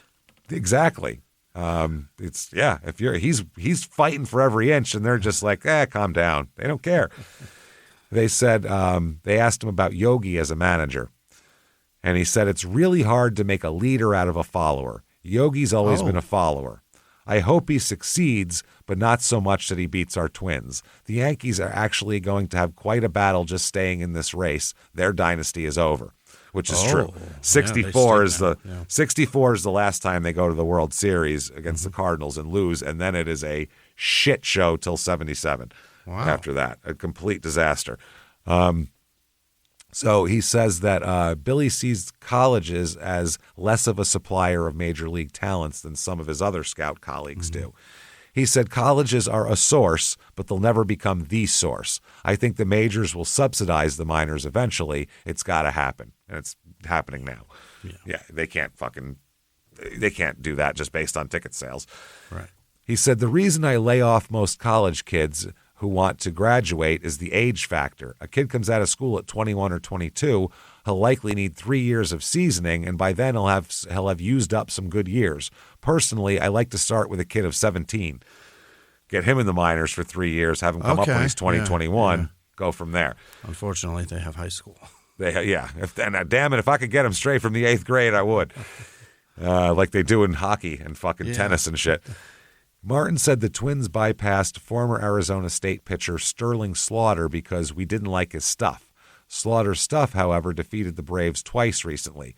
He said, I hate to see young kids get a big bonus. They should start out at $12,000 or so and work up. The big bonus thing causes quite a bit of jealousy.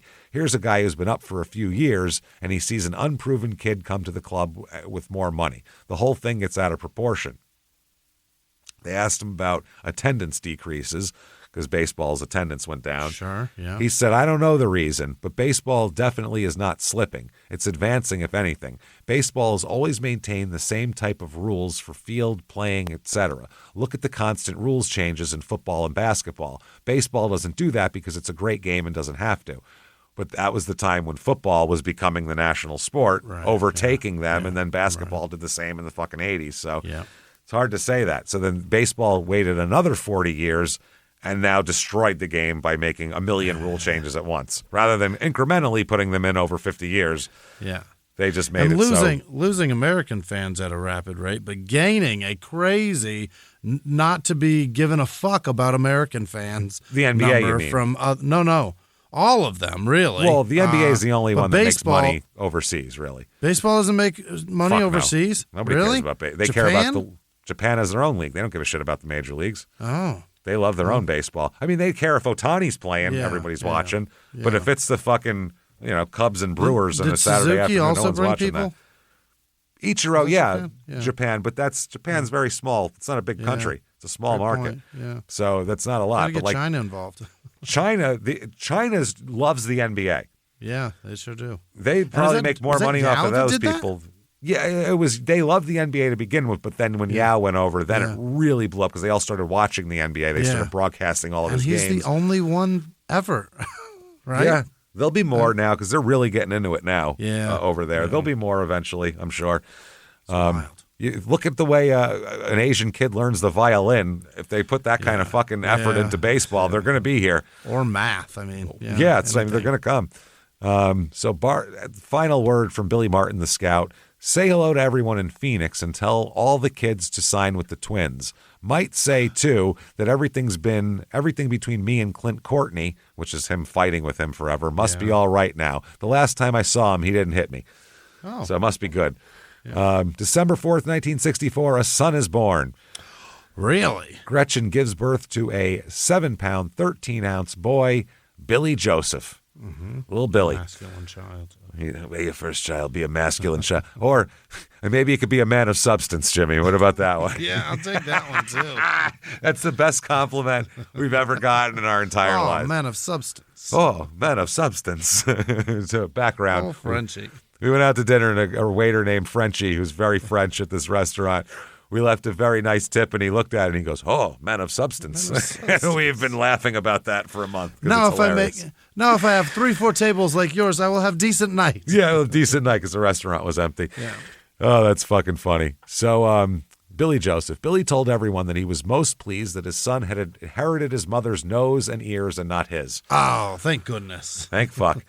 The Minneapolis Tribune ran a picture of the proud parents in the hospital with Billy holding up a pen and a contract. Wow. The story said that the twins had signed Billy Joe, as he would be called until he was nearly 40. They called him Billy Joe.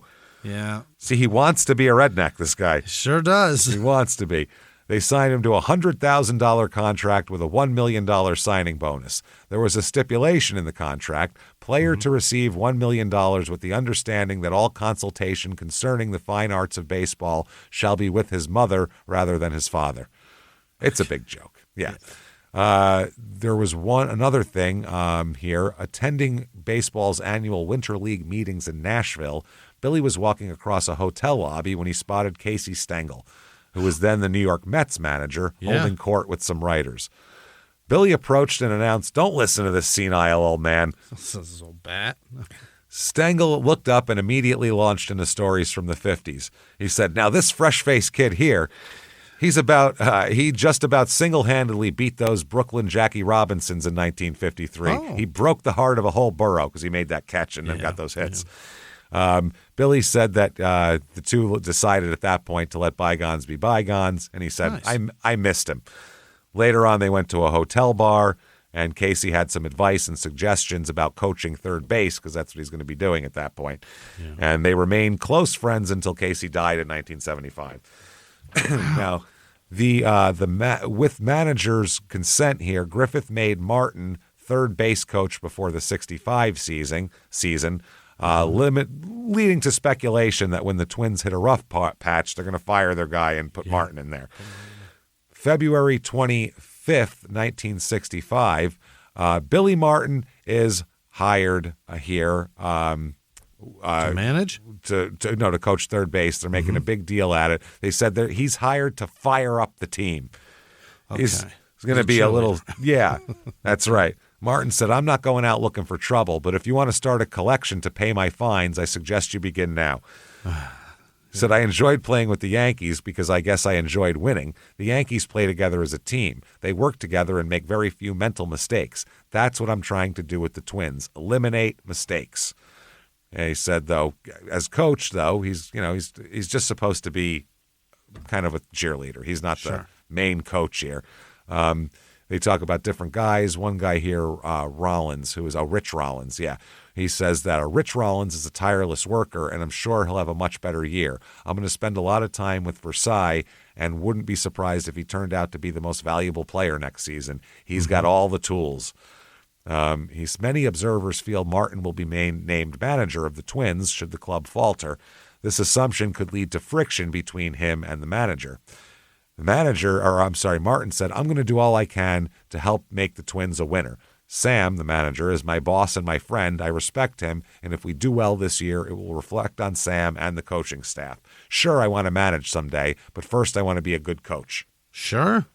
So, manager said, "Billy's been around baseball a long time. He can help our players. He also has a great desire to win, which I'm sure will be an asset to our team." Yeah. There's Martin, he said, will be very active with the Twins.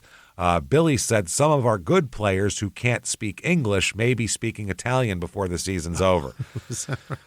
Because if you can speak and understand Italian, you can pick up some Spanish, and it works. Sure. I was working in an Italian restaurant. The Italian waiters yelling at these Spanish cooks in Italian, and they yell back in Spanish.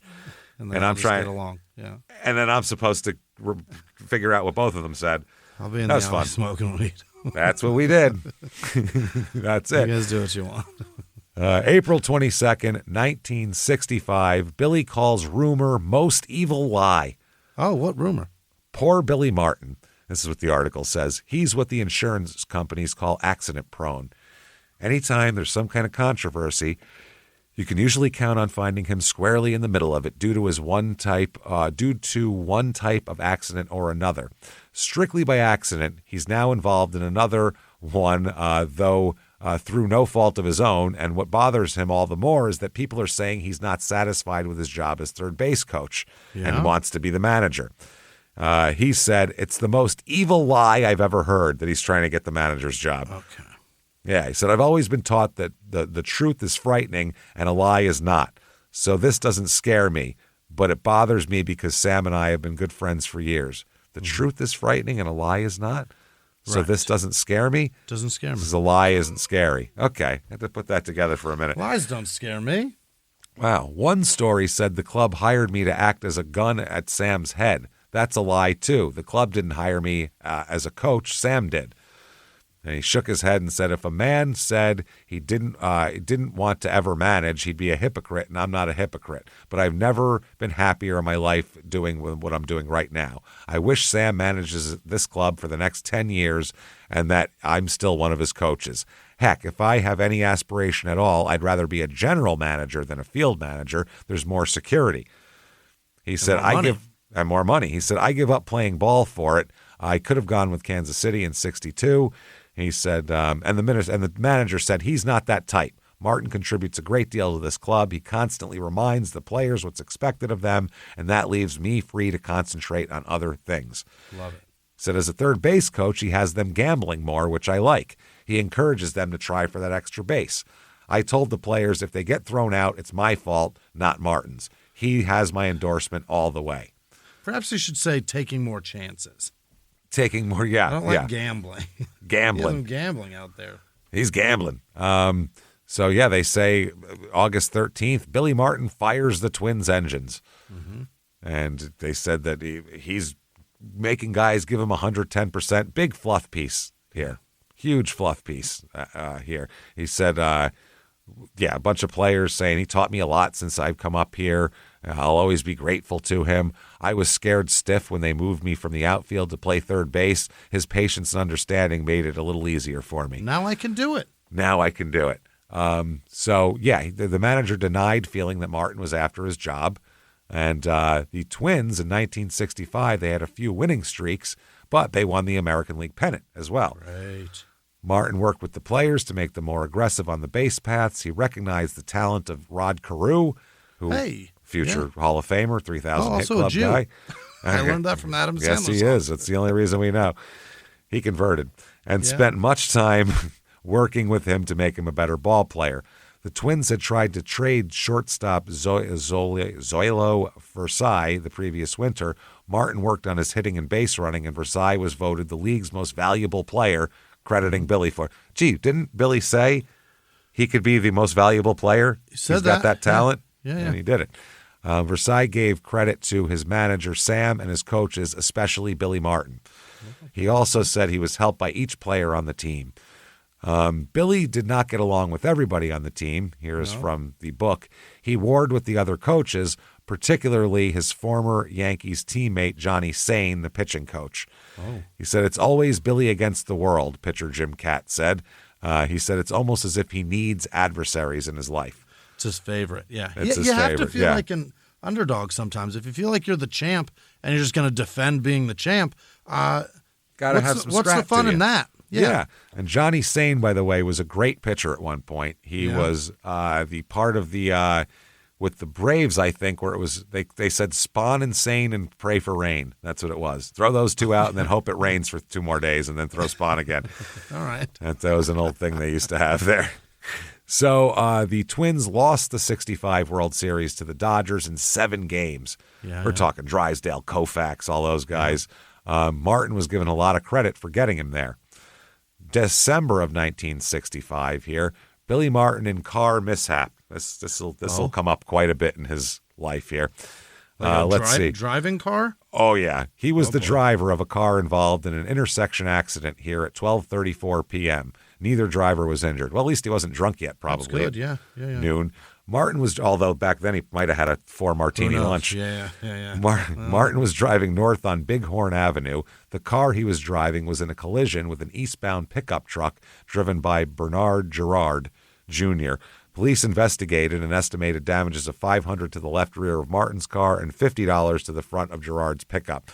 Martin is visiting, just a bumper, visiting here at the home of his parents-in-law, Mr. and Mrs. Cy Winkler. March 4th, 1966, Martin has Twins second baseman dancing for job. They don't say what the accident was or how it happened? Just in an intersection. They got in an accident. That's it. They said Billy Martin has produced an encore for 1966, dancing lessons, baseball style, for Twins second base candidates. It's kind of a one-step, a rocking back and forth from one foot to the other while waiting for the batter to swing. See that little, like, keep your shit together thing? Yep. Mm-hmm. The idea is for Rich Rollins, Frank Quillisi, and Bernie Allen to get better jumps on ground balls and therefore cover more ground. The feet and weight of their bodies are moving when the ball leaves the bat. Lou Boudreau used it as Cleveland's first shortstop. Martin noticed Boudreau and used it when age cut his range down 4 steps. Now Billy's passing it along. He said, instead of being 4 steps slower, I was only 2 steps slower with this little move. I was way less shitty. Instead of getting blown out, it was close. It was a little closer. Yeah. He said, I thought all winter about what we might have to do to help these guys get more range. Then I recalled this move. He said, Allen and Quillisi have picked it up fast. That's why both are moving much better this spring. How about that? In coaching Versailles, the MVP award winner last year, Martin proved he can teach his ideas. Versailles, as it happens, did not begin 1966 workouts until today when he held out for more money now, when he signed a $42,000 contract, which was big money back then. He was the MVP. But Martin has an even bigger project this spring at Orlando's Tinker Field. 4 pupils battling each other for second base, including all of these guys here, and Cesar Tovar. He said they're working hard in friendly competition. That's great for the club to help each other. So May 4th, 1966, Billy Martin, is he manager material? It is an editorial here. Yeah. There's been some buzzing in the press over the possibility that John Keane may be relieved as manager of the New York Yankees. And here and there, the Twins' Billy Martin has been mentioned as a successor. 2 thoughts come to mind. Johnny Keane is a competent manager, one of the best. His warm personality and superb character dispose one to wish him well. And in addition to that, he's a sound baseball man. Billy Martin is going to be a major league manager sometime, somewhere. His quick-thinking, belligerent, unpredictable deportment will surely tempt a club owner, and it could be CBS of the Yankees to try him as a manager. That's when CBS owned the Yankees. Oh. They had been sold by the Toppin family there. They said there's clashing opinions over Martin's qualifications to manage baseball. The only point of agreement is it will be something to see. And it was. It was fun to watch. Yeah. If he succeeds, he will be off on a spectacular career where the public will give him more than routine attention. If he fails, it will not be routine failure, but a spectacular bust. Epic, yeah. Epic fucking disaster. He said, best of all, Martin would revive memories of those beloved Bombers of whom he was an exciting member. Mm-hmm. Who could bring back the flavor of the old days as well as he? There is no intention here to try to write Johnny Keane off his job. He is one of baseball's most able men, but managers are not measured by their ability to manage. They're measured by what the public thinks of them. Sure. Okay. July 20th, 1966. Billy Martin fights with club secretary, newspaper headline. What? 2 members of the Minnesota Twins exchanged blows in the lobby of a hotel after the team arrived in Washington early Tuesday. Him and the secretary? Fought in the goddamn hotel lobby, for fuck's sake. Threw punches. In the hotel, in public. This is a gal? No. There was no gals working in the front office in baseball in the 60s. Okay, yeah, he knocked this bitch right on her ass, and he said, "Take your skirt and fucking get out of here." No. Howard Fox, the Twins' traveling secretary, suffered a bloody nose and a cut on the face in the fight with third base coach Billy Martin. Billy was not injured. No shit. The fight climaxed on a trip from Minnesota in which the Twins shared an airplane with the New York Yankees because of the airline strike. That must have been interesting. Yeah. The Yankees were en route home from the West Coast. A source reported an argument developed on the plane between 2 Yankees players, the plane's chief steward and Yankees manager Ralph Houck. Yankees players Roger Maris and Clete Boyer reportedly were involved in the argument with the steward. Houck reportedly told Maris and Boyer, anyone who wants to get into a fight has to take me on, and the incident ended. In other words, shut the fuck up is what that means. Also on the flight, Fox and Martin exchanged words when the team arrived at the Statler Hilton Hotel at 4:30 a.m. Oh, he is sauced. Or sauced. Exhausted But probably both. Both. Yeah. The two twins had further words and then exchanged blows. 4 other twins, Bob Allison, Earl Batty, Jim Perry, and Harmon Killebrew, oh, wow, okay, broke up the fight after several punches were thrown. Fox appeared at the District of Columbia Stadium where the Twins met the Senators in a twilight doubleheader Tuesday. Martin was at his coaching spot. The manager informed club owner Calvin Griffin of the fight. Martin, who at 38 is about 6 years younger than Fox, was a central figure in a nightclub brawl. They're talking about Copa Brawl here. Spokesman for the Twins said the Fox-Martin fight was a result of a long, hot night. It was coming. Sounds like they were fucking all night. It's a long, hot night. Yeah. The airplane was 4 hours late arriving in Minnesota, and the team had to wait at the airport until 12:30 a.m. The flight required special permission from the American League because of the disaster insurance carried by the teams, prohibiting 2 ball clubs from sharing the same plane. Because if it went down, now 2 teams are gone. Holy shit. Well, the book explains what happened with the fight. Quote, it all began when Howard Fox, the Twins' traveling secretary in charge of getting the team from one city to another, invited the Yankees to piggyback on a Twins charter flight because of available aircraft were scarce during an airline strike. What was going to be a crowded flight then became a delayed flight, too, by several hours. By the way, what do players do while a flight's delayed several hours? A drink. Copiously. Yeah. They said players from both teams were drinking heavily during the delays, including Billy, who was reunited with Mickey Mantle and Whitey Ford. They were tying one on, man. Yeah. Once they were airborne, the Yankees part of the cabin, where Billy was standing, was far more raucous than the Twins part of the aircraft. Fox approached Billy and shouted, "Can you get your drunken buddies to shut up?" That's the way to go about it. Yeah. That did not go over well. There was some shouting and cursing back and forth, but relative calm was eventually restored. Still, the Twins did not get to their hotel till nearly 2 o'clock in the morning. The traveling secretary's job is to call ahead to a hotel so that a team's guest keys are laid out on a large table in the lobby before the team arrives. Okay. So you don't have to have a line of 50 people standing at the front desk checking in. Yeah. You go in, look at your name, grab your key, go to your room. The team takes care of it. That's it, which makes perfect sense. It speeds up the check-in process as players and coaches grab keys and go to bed. But on the trip from hell, the keys were not ready. Fox had to get them and hand them out individually. There's an unwritten rule in such cases, and it's rarely breached. The manager always gets his key first, followed by the coaches, then the players, then the trainers, staff, broadcasters, and writers.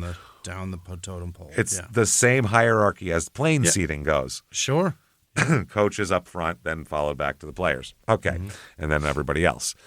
Fox did not follow the established pecking order. Yes, the manager got his key first, and then most of the coaches, then the players and staff, but Fox kept Billy waiting. When Billy protested, Fox threw his key at him. Oh. Some said he threw it in Billy's face. If you do that again, Billy told Fox, I'm going to beat the living hell out of you. Fox took off his glasses and put them on the hotel counter and said, all right, you loudmouth bastard, you want me, then how about now? Uh-oh.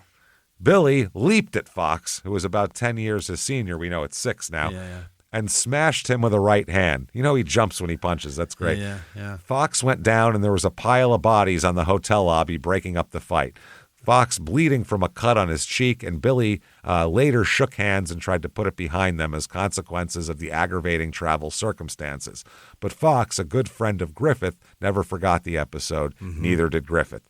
Okay, let's see here. We have July 27th, 1966. Headline is, Martin suggested as Detroit pilot, meaning manager, not actual pilot. So they're saying that Detroit's got an open job. It could be perfect for him. This is as reported by the American's baseball writer, Brent Musburger, who was a baseball writer back then. And he was like 11. Yeah, that's so long ago. Wow. He was like a kid baseball writer. Wow. They said whether Martin will take over for the Tigers before the end of the season is not known. His one-year contract with the Twins expires this October. It will be believed that he will also have a one-year pact with the Tigers. August 7th, 1956, there's a little editorial here. And they said, there are two things that are bad, and maybe that's why Billy Martin punched Howie Fox in the eye recently. One of the things that's bad is when two ball clubs travel together, and the other thing is when there's a manned stewardess on the airplane. Those guys don't want to see that. A man. It's not a call him that. It's also not a man stewardess. S means the root word is steward. That's where it started. Yeah. So it's not like stewardess was the first word they came up with. Right. Steward is a long time thing. Yeah.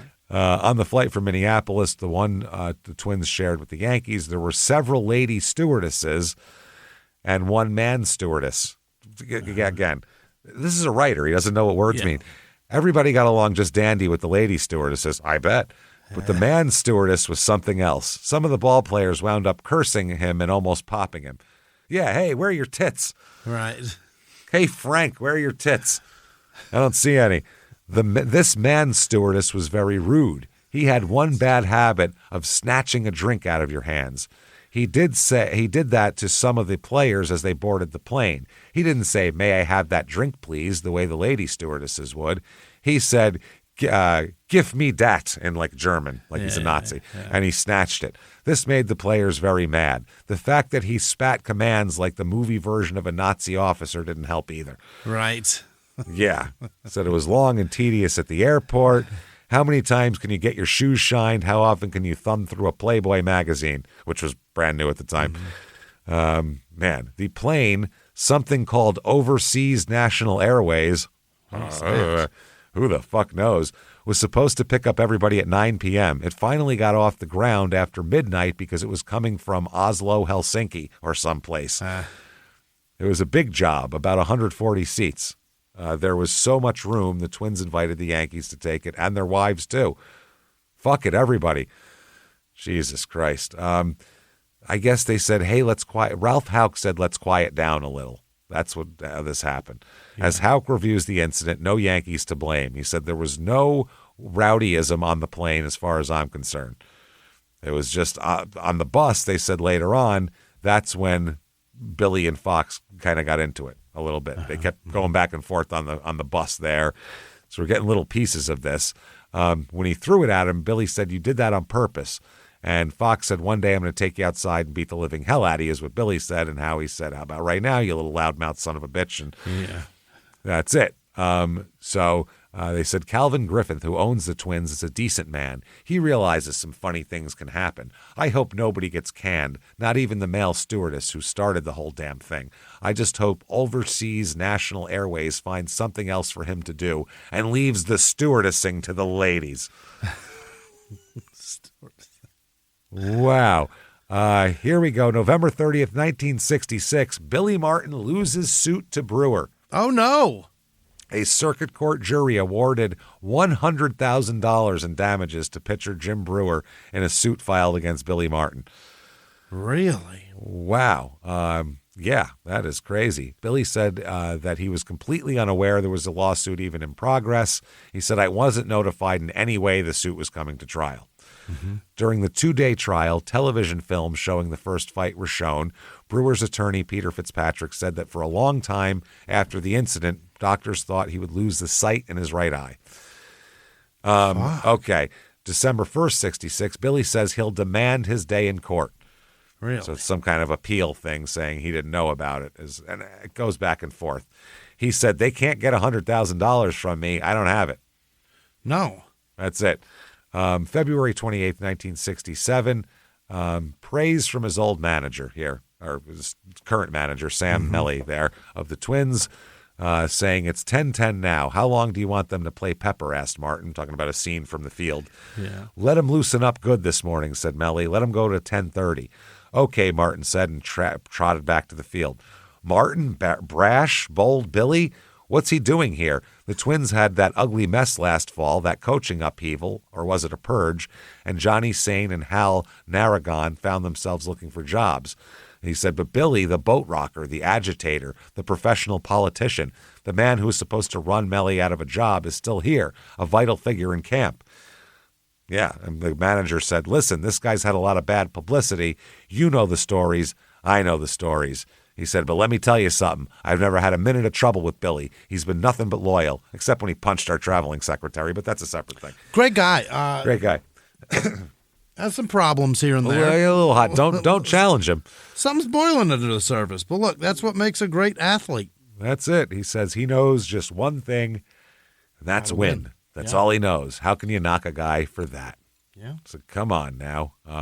Martin said the rumors of him managing are very flattering.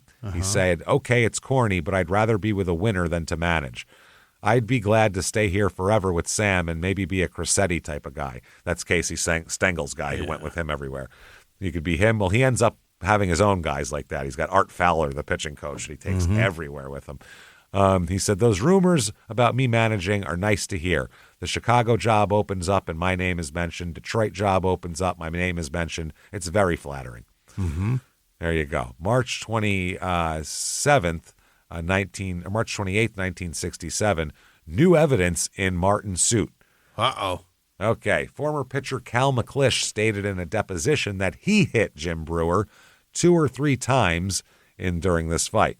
Because of the deposition and because Martin still demands his day in court, the Twins coach is appealing the judgment, the reduced judgment from $100,000 to $35,000 against him, and he'll continue to battle for a new trial. So it's been reduced, but now he wants a new trial. He said, I want to clear my name. If I get the opportunity to present my case in court, I'm certain the damages will be reduced from $35,000 to $0. He's ready to go. Yeah. He said McClish's part in the fight never came up when Giles had the hearing in 1960. Right. He said McClish primarily said 2 things. He said it was his opinion that Brewer had provoked the fight by intentionally throwing a pitch at Martin and that McClish had hit him 2 or 3 times. And they also said every American has the right to defend himself in court, and our number one issue is that Martin never received notification of trial in December. So he said, and they never paid attention to the deposition against him. It's fucking ridiculous. So March 31st, 1967, Billy Martin calls Bernie Allen, who's a big-time player, a crybaby. Oh? He called Washington's Bernie Allen a crybaby in reply to Allen's claim that Martin belittled some players to the press. Allen was traded to Washington by the Twins during the winter. Martin said, Allen's a crybaby and he should thank Calvin Griffin for twice getting him the second base job. No person was ever handed a greater opportunity than Allen. So Allen accused Martin of belittling Twins players while protecting Zoilo Versailles, the MVP guy. He said, Billy said, I'll tell you that personally, I gave more grief to Versailles than any other infielder the last 2 years. Not in public. He'll die on you if you rip him publicly. Oh, you got to do it to his face. You got to do it privately. You can't do it in front of people. You got to take him aside. Otherwise, he'll be embarrassed and his game will suffer. Yeah. So June 10th, 1967, Sam is fired as the coach of Minnesota. Yeah. In the middle of the year, it looks like June 10th. So right in the middle of the year, Sam Melly gets fired. So Billy's going to get the job. He is not. He named Cal Irmer as successor. Oh, Billy's got to be livid. Oh, yeah. It's 2.5 seasons as manager of the AAA team for the Twins. This guy, Billy, is, not happy. Yeah, he can't be happy. May 23rd, 1968, court decides for Billy Martin. Oh, that's good. Reversed and remanded and clears his judgment and his debt here. It went from $1 million to $260,000 to $100,000 to $35,000. That's how they knew they had no case. And yeah, keeps going. If you feel you've awarded $1 million, and you feel confident in that case, are you ever going to settle for $35,000? Never. No, you keep never pushing. Ever. Yeah. No, fuck no. So the Twins started the '68 season like shit. Martin got called into the owner's office, and he thought he was going to be offered the manager job. Yeah. He was ready to take it. Instead, he said, I want you to manage the Denver Bears. Yikes. the AAA team. They had an 8-22 record at the time. Oh, God. He didn't want it, but when his wife told him that he needed to prove his ability as a manager before getting a job as one of the majors, he said, yeah, you're probably right. Fine. You're probably right, but I'm a World Series champion. Yeah, I don't want to go the Denver Bears. This sucks. So he replaced Johnny Gorel, who was relieved of the Denver position. He said, I would like to go down and get the experience and show people in baseball I can handle men. That sounds terrible. I can handle men. 4 or 5 of them at a time. I don't care. Line them up as far as they can fucking stand. I said men, not man. All of the men. Can all have a piece of me, goddammit. Yeah. So he says, I think it's a great opportunity because I think that there's going to be some major league managerial spots open next year. Okay.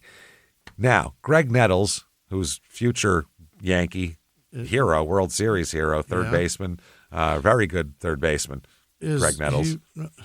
Is he related to that country singer gal? How the fuck would I know? I don't know.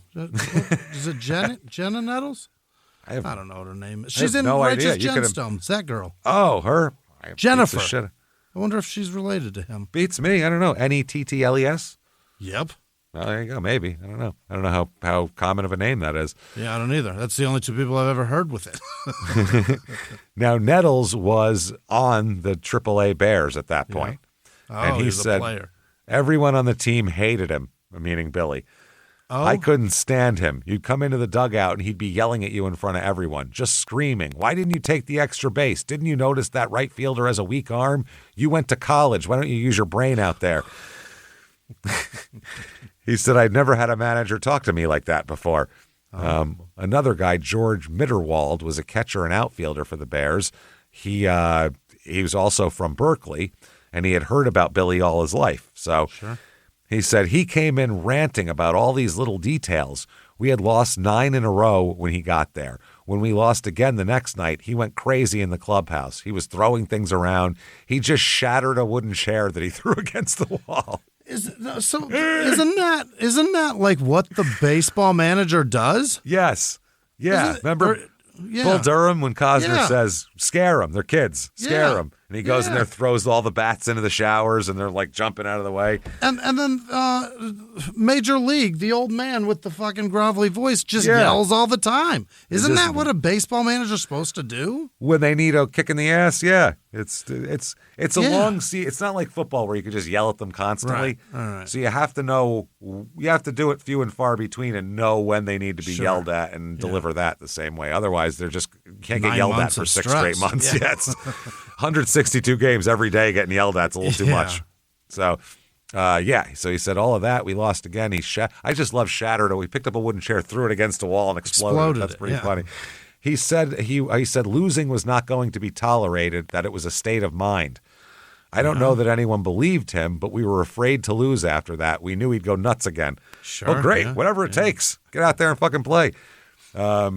Billy, this is from the book, Billy hoodwinked other teams into errors and missteps with his favorite trick plays, which impressed his players. With runners at first and third, Billy would have the runner at first base start to steal, but trip and fall down just out of the reach of the first baseman. The defense tended to chase the stranded runner and turn their backs on the runner at third, who, with the proper schooling on when to break for home, was rarely thrown out and scored. Okay. That's clever. So you fall and they miss it. They run to you to tag you out. Yeah. They go over to tag you out, and while they're running to you to tag you out with their back turned to the plate, the guy's running home. So that's smart. I mean, not something you can pull off in the majors mostly, but in the minors, you can get that over on kids. And that only usually works once. Exactly. On a team, per team, yeah. The runner from first might be out, but not before the Bears had stolen a run and unnerved and embarrassed the opposition. Soon everyone was watching Billy, wondering what he would do next. And Billy would just keep pacing in the dugout, his hands in his back pocket and his chin jutting out forward, yelling out to the field as he encouraged his charges to keep up the pressure. Jesus. The final step was breeding loyalty in his team by ardently defending his players in every dispute or close call. He drew a 3-game suspension after his first ejection from a game in late June. Nettles was sure he had tagged a runner out at third base and jumped up to go nose-to-nose with the umpire over a safe call. Billy rushed toward third base, pushed Nettles out of the way to keep him from getting ejected, then screamed and gestured at the umpire until he got himself thrown out. Oh. Which is that's to pump the team up. Yeah. That's what that is. That's on purpose. That's performative. The Bears sacrifice yourself for the good of the team. And the team's like, he did that. He was right. And the Bears came from behind to win that game. That's what happens. There it is, yeah. Billy was ejected 8 times in the summer of 1968. Jesus Christ. Is he the originator of this? He's one of, as we'll talk about. I've never heard of it before. What year? 62? 68, this is. Yeah. Then he unveiled for the first time that odd bit of performance art that would become his calling card. Yeah. Kicking dirt on the umpires, which is my favorite fucking thing on earth. To watch Billy Martin yell, and then stand back and just start kicking dirt at the guy is fucking hilarious. It's not hurting anybody. It's just it's very fuck funny. You. Yeah. Dirt in your shoes, asshole. Yeah. Oh, my God, that's amazing. Nettles said that kind of thing woke up the team. He said you could see how much he cared. And as players, we thought we got to care that much, too. Billy changed the team's attitude and united us, too. That was his thing, huh? That's his thing. That. Absolutely. No one ever thought to do that. I'll bet it's his thing to get tossed, too, over and over and over again. Yeah, I mean, guys used to do it back in the day. There's a couple guys, but it's not. It wasn't the same though because there was no television. So okay, yeah, so you know what I mean. Yeah, you get thrown out once in a while, but when there's television, then you're really performing it. You know what I mean? Not only do you get thrown out, you keep going.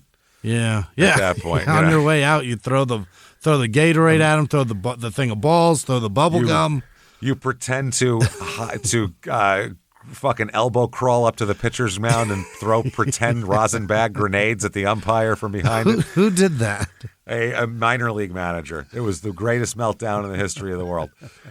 He freaked out, lost his shit, threw everything on the field, whatever. Then, elbow crawled behind the pitcher's mound, picked up the rosin bag and threw it like a grenade.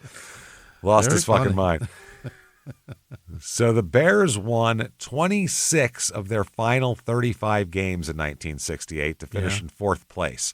After Billy's arrival, the Bears were 66-50, a .569 winning percentage that equates to 92 wins if you're talking about a 162-game season. Yeah. As soon as the season ended, 2 American League expansion franchises wanted to talk to Billy about their managerial jobs, but Billy said, loyal to the Twins, waiting on this job. All right. And you don't want to manage an expansion team because that just means you're going to be fired in 2 years. There's no way you're going to win.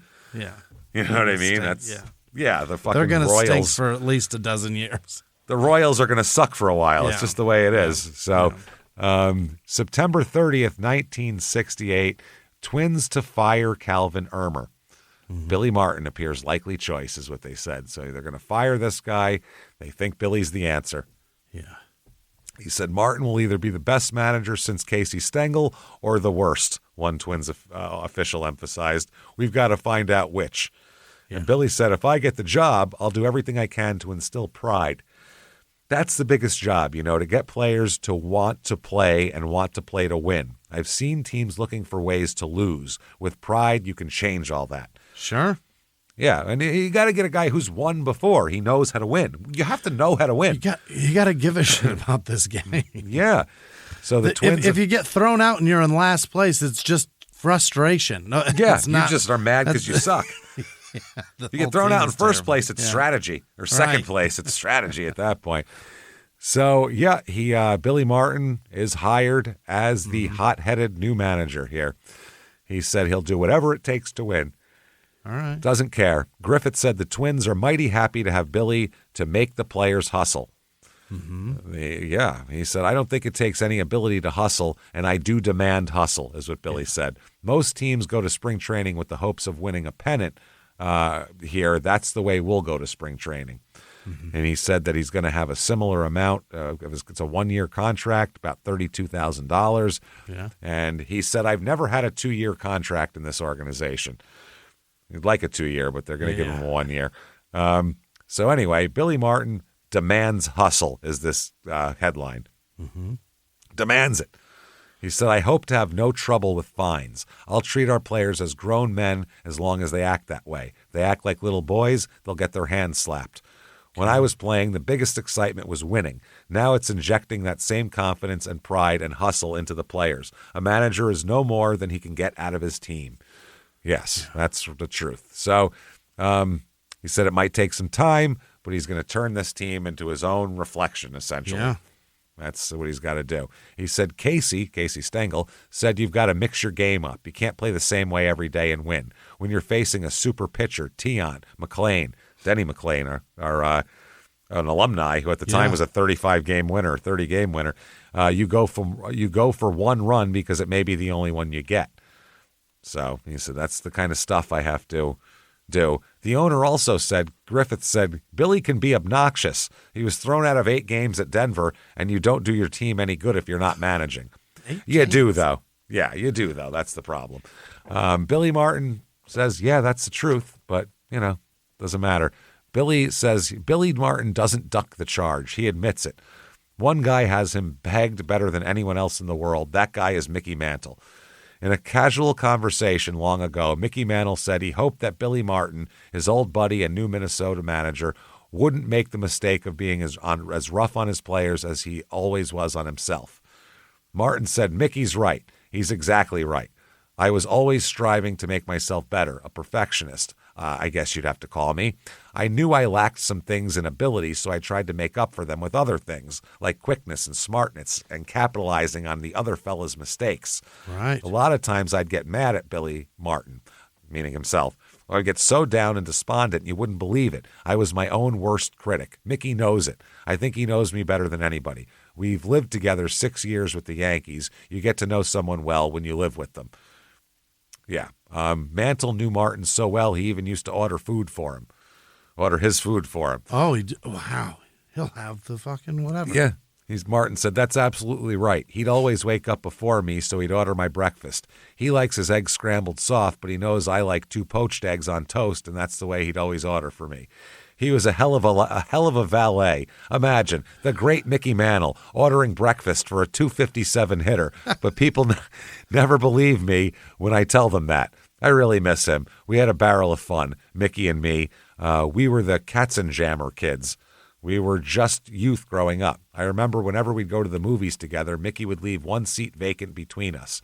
He said I was sloppy with my candy and popcorn. He didn't want me getting any on him. That's fucking funny. So, yeah, he's ready to go and ready to manage. He said, we've got good players and a good club. We're good everywhere. Everything's good. Yeah. So Martin, the manager here, he said the basic fundamentals will keep you in the ball game. Defense makes the pitching. When you hear all the time that it's a pitching game, you don't see 20 strikeouts, do you? You see 7-8 strikeouts and a lot of good plays. He's saying defense and pitching. Yeah. The Twins' new club, they're calling it, under Billy Martin. They're saying this is going to be a whole different thing. He said, we will play different baseball. Players will steal bases, use the bunt and the suicide squeeze play, hit and run, and play the game for all it's worth. Mm-hmm. He's instilled into most players the confidence that they can do reasonably well practically at all facets of playing the game. He's the opposite of Earl Weaver. Earl Weaver yelled at people, hey, do you want those shitty little guys running around? Give me some big son of a bitch that hits a goddamn home run out of the park and we'll all go home. Fuck this bullshit. Whereas Billy's like, scrap and get everything you can. Yeah. Which, that's what you kind of have to do, especially if you don't have a great team. Yeah. And, I mean, how many did Earl go to one World Series? How many did he go to? Couple. He went to a couple. Couple? He was good. Yeah. They were always He's a great manager. Fuck, yeah. Because I can't remember if Earl was managing them in the early 70s, because if he was, they were a fucking monster of a team in the early 70s. Then they got good again in the early 80s when the Ripkins came in there. So, but then that was Cal Sr. was, I think, managing when Cal Jr. managed his son? Or maybe he was just a coach, Cal Sr. All right. Can't remember. Anyway, you want to do that. If you have the 27 Yankees, you just let them hit, and who cares? Don't steal bases. You're wasting outs if you get caught. Whereas if you have a shit team, different. This team. Got to get everything you can. 1969 Minnesota Twins, 97-65. Dang. First place in the AL West. How'd they do that? That is impressive. They lost in the championship series. They got swept by who? The Orioles. We just talked about Baltimore. Probably is, huh? Yep. Going to the World Series that year against the Mets, and that's the Mets, the amazing Mets, 69, their whole big comeback, and they beat the Orioles in the World Series. That's that year. So the Twins, I mean, that's pretty impressive. They did damn well. First year managing, he takes them to win the division. That's a big deal. The key player to Billy was 23-year-old Rod Carew, whom Billy had helped win Rookie of the Year as a coach in 67. Without Billy for most of 68, Carew had slumped. Oh. Carew said, quote, "He was my father and my brother." Oh. That's what he said. Everything. He did not just coach you, he nurtured you, the whole you. Yeah. Well, Jesus Christ. Take it easy, Ron. You feel like feeding him grapes and jerking him off and shit. Carew came into baseball with a reputation for being hot-tempered and moody. Even in his prime, he was being elected to 18 consecutive All-Star teams. He remained reserved and not easily approached by new teammates or reporters. As a young player, Carew would smash equipment and stalk off fields in frustration. Billy went to him and said he had to tone down his act. I laughed at him and said, "You've got some nerve telling me to tone it down, you of all people." Yeah. Crazy-ass Billy Martin. And he said, "You're right. I didn't always control myself, but that doesn't mean I'm wrong about you. You're too good to throw your career away." And he said that his recollections of Billy are rich and multifaceted. He says he remembers every detail of 1969. Mm-hmm. He said, "People think he came in and started ordering everyone around. That's an incomplete picture. He had rules, but he was also out there 90 minutes before every spring training practice working with me and other young ball players. I had some bad fielding habits, and he'd stand behind me as I took ground balls. And I can still hear his voice from behind me. 'Get your butt down, Rodney. That's good, good. Now soften your hands as you reach for the ball. That's it, Rodney. Do it again.' He would be out there in the hot sun for hours with me and the other guys who wanted to get better. There was no end to his dedication to making baseball players. He came to me and said, 'Your average dropped in 68 because you hit the ball in the air too much.' I don't know how he knew that when he was in Denver, but he was right. He said, 'You're fast. Let's learn to bunt and learn to keep the ball on the ground.' He taught me how to do both." Kept track of you. Yeah. Yeah, Carew became one of the best bunters in modern history of the game and a master of the one-hop single through the infield. Carew hit nearly 400 in 1977 and won 7 AL batting titles. Dang. His first, 1969, Billy's first year. How about it? So, yeah. Taught him how to play baseball. Taught him what to do, how to play at a major league level. He also said, Carew said Billy had an especially close relationship with the Latin players. He said, "I often thought that he got along better with us than the white guys."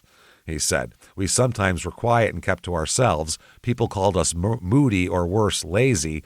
We were just young kids living away from home and not necessarily fitting in. Billy got to know us before he judged us and figured out what made us tick. At one point, I was really upset because my parents were divorcing. My mind wasn't on the game. I just wanted to go home. So in one game, I hit a ground ball and just turned from first base and ran right into the clubhouse. I was in there taking my uniform off when Billy walked in." Carew said, "I'm leaving." Billy said, "Rodney, talk to me." He said, "I don't feel like talking." Billy turned to the guard at the door to the clubhouse and ordered him not to let Carew out. He said, "Go get a cop if you have to, but he better be here when this game ends. Keep him in here." Yeah. After the game, Carew told Billy about his parents, and Billy said to me, "I understand. I come home from a broken home too, but you can't leave a game. You can't walk out. You have responsibilities to your baseball family too. You want these guys to know that you can be trusted to play hard and be there for them. If you want to arrange a quick trip home to see your parents, we can do that at some point, but talk to me first." Mm-hmm. And he said, "I apologized and I didn't go home. I played harder. That's what I loved about him." So, yeah, Billy Martin is he's really good at this. He's really fucking good at this, though. So let's cut it off there. Yeah. And we will start back up in May of 1969 later with a headline that reads, "Billy Martin, same old guy." But he's getting the best out of everybody. What does that mean? Billy is the only guy I've ever seen who consistently wins Manager of the Year, then gets fired immediately after he wins the award. It happened to him multiple times because people just can't fucking stand him. He does too much, causes too much chaos that even winning isn't good. They still can't deal with him. It's wild shit. George Steinbrenner used to fire him and then rehire him again because he knew he can't fire him because he's a good manager. It's a pain in the ass. Fascinating. So there you go, everybody. There is Billy Martin, part 4. Definitely, if you enjoy this, tell everyone about it. Get on whatever app you're listening on. Give us 5 stars. It helps a ton. Don't know why, but it helps drive us up the charts. Yeah. It does something, damn it. Head over to shutupandgivememurder.com. Oh, yeah. Definitely go there for all things Crime and Sports, Small Town Murder, and Your Stupid Opinions. Sure. Merchandise is up. Tickets for live shows. We're at the Moore in Seattle with Small Town Murder on October the 18th. Yep. Mm-hmm. And get your tickets for the virtual live show anywhere on Earth with internet. You can see the virtual live show. Going to be awesome, just like a regular live show. All the pictures, all the jokes, brand new story, Halloween themed and everything else. Creepy. We're going to be wearing costumes. Yeah. It's going to be great shit. Can't wait to share it with you. shutupandgivememurder.com for that. Follow us on social media at Crime and Sports. Also, get some Patreon for yourself. Patreon.com/crime in sports. Anybody $5 a month or above, you're going to get everything. We have hundreds of back episodes you've never heard before immediately upon subscription. New ones every other week. One Crime in Sports, one Small Town Murder, and you get it. How much do they get you? Every last drop, yeah. Every goddamn last bit of it. So you do that, and in addition to that, you also get Crime in Sports, Small Town Murder, and Your Stupid Opinions, all ad-free as well. Ad-free! Through your Patreon feed. You hook your RSS feed up to it. It's easy as shit. Then you also get a shout-out at the end of the show, which is right now, Jimmie. Oh, boy. Hit me with the names of the people who would never, ever sue us for breaking their orbital bone when we didn't even do it. Hit me with them right fucking now. This week's executive producer, Jamie Kadrovich, Gary Howard in Hutchinson, Kansas, I think. Tara Thurlby Muscovich, Johnny Nami. Thank you all so much. You're fantastic people. You are the shit. Thank you. Other producers this week, Peyton Meadows, Abigail Gathard, Stephanie Addis, Ryan Bender, Happy Hour, checking in Conroe, Texas. I think he's home right now. Janice Hill, Michelle Mishka, Arioli, Wolfenden, Dana McEnroe, Caitlin with no last name, Marley with no last name, Jen McMurphy, Matt McDonald, spelled like Norm, Elizabeth Eden, Megan O'Brien, Evan Pasco, Coyote Bongwater. I don't know what that means. That's gross. I don't either, but okay. Smuggling it. Patrick with no last name, Todd Barton, Chelsea Later, Golden Girl, Jordan with no last name, Eden Cyrus, Lily Massey, hello, Lily, Nicholas Vargas, Janice with no last name, Lori Boren, Aislinn with no last name, Jennifer Hart, Brittany Quiggle, Steve Curtin, Annie Olson, Christiana with no last name, Jennifer Johnson, D.A., the letters DNA, Colleen Watson, Brenna Casanova, Michael Carpenter, Aaron Tanner, Darlene Rolfe, Haley, Landfear, Amanda Nishi, Jeff Seahorn, Danny Foster, Candace Galkin, Linda Fowler, Philip Hartman, probably not. More than likely not. I would assume not. 100%. We know it's not. Unless it's Junior. Jalen Heckle, Natalie Deschner, Eric with no last name, Leslie Ann McCaskill, Paige Leby, Tyler Dennis, Kathy with no last name, Whitney with the letter spelled like a knee. I don't think that's real. Whitney. I don't think that's real, but it's that's how they spelled it. Trey, the highlights puzzle with no last name. Yeah, Michael Whit. Yeah, Whit. Point to the head. Me. Yeah, Michael Lawson. Unicorn Princess, Jessica Cavalier, Diana with no last name, Maddie Hamilton, Ari with no last name, Lindsay Blixt, Shannon Jimenez, Jamie or Jaime, Kate, Crystal Rivas, Delaney Gardner, Virginia Higdon Bacon, Rebecca Mulford, The Sick Nasty 54. I don't know what that is. Is that a move? I don't know. Yeah, I think that's the 50. Kids are doing. If there's a deck of 52 cards, that's the 54th move. It's real deep cut. Yes. You got to use both jokers for that one. It's wild. Anna Lewis, Steffi C., Brianna Pinkston, Katie Solomon, Destiny Sassman, One True Legend, Shane Dahl, Caden. Is that Caitlin? I may have missed a letter there. There's no way that's Caden. Kateyn? That's not Caden. Oh, I've never seen it like that. Graham. It's probably Caitlin Graham. There's no way it's Caden. All right. Tammy. Thank you, Caden. Kinnison. Yeah, it's a different spelling than Sam, though. Julie Ann Wood, Ed Janaski, Lindsay Pruden, Sean Fried, Healy Kropf, Jesse Adams, Shannon Wiggins, Samantha G., Nicole Rosenau, Alicia Anderlee, Sierra Arose, Jarrell, Ian Barrier, Kiefer Pace, Mama Cat, Agnieszki, No. Agnes Gika Lynn. Like, hey, you I lie, don't yeah. know.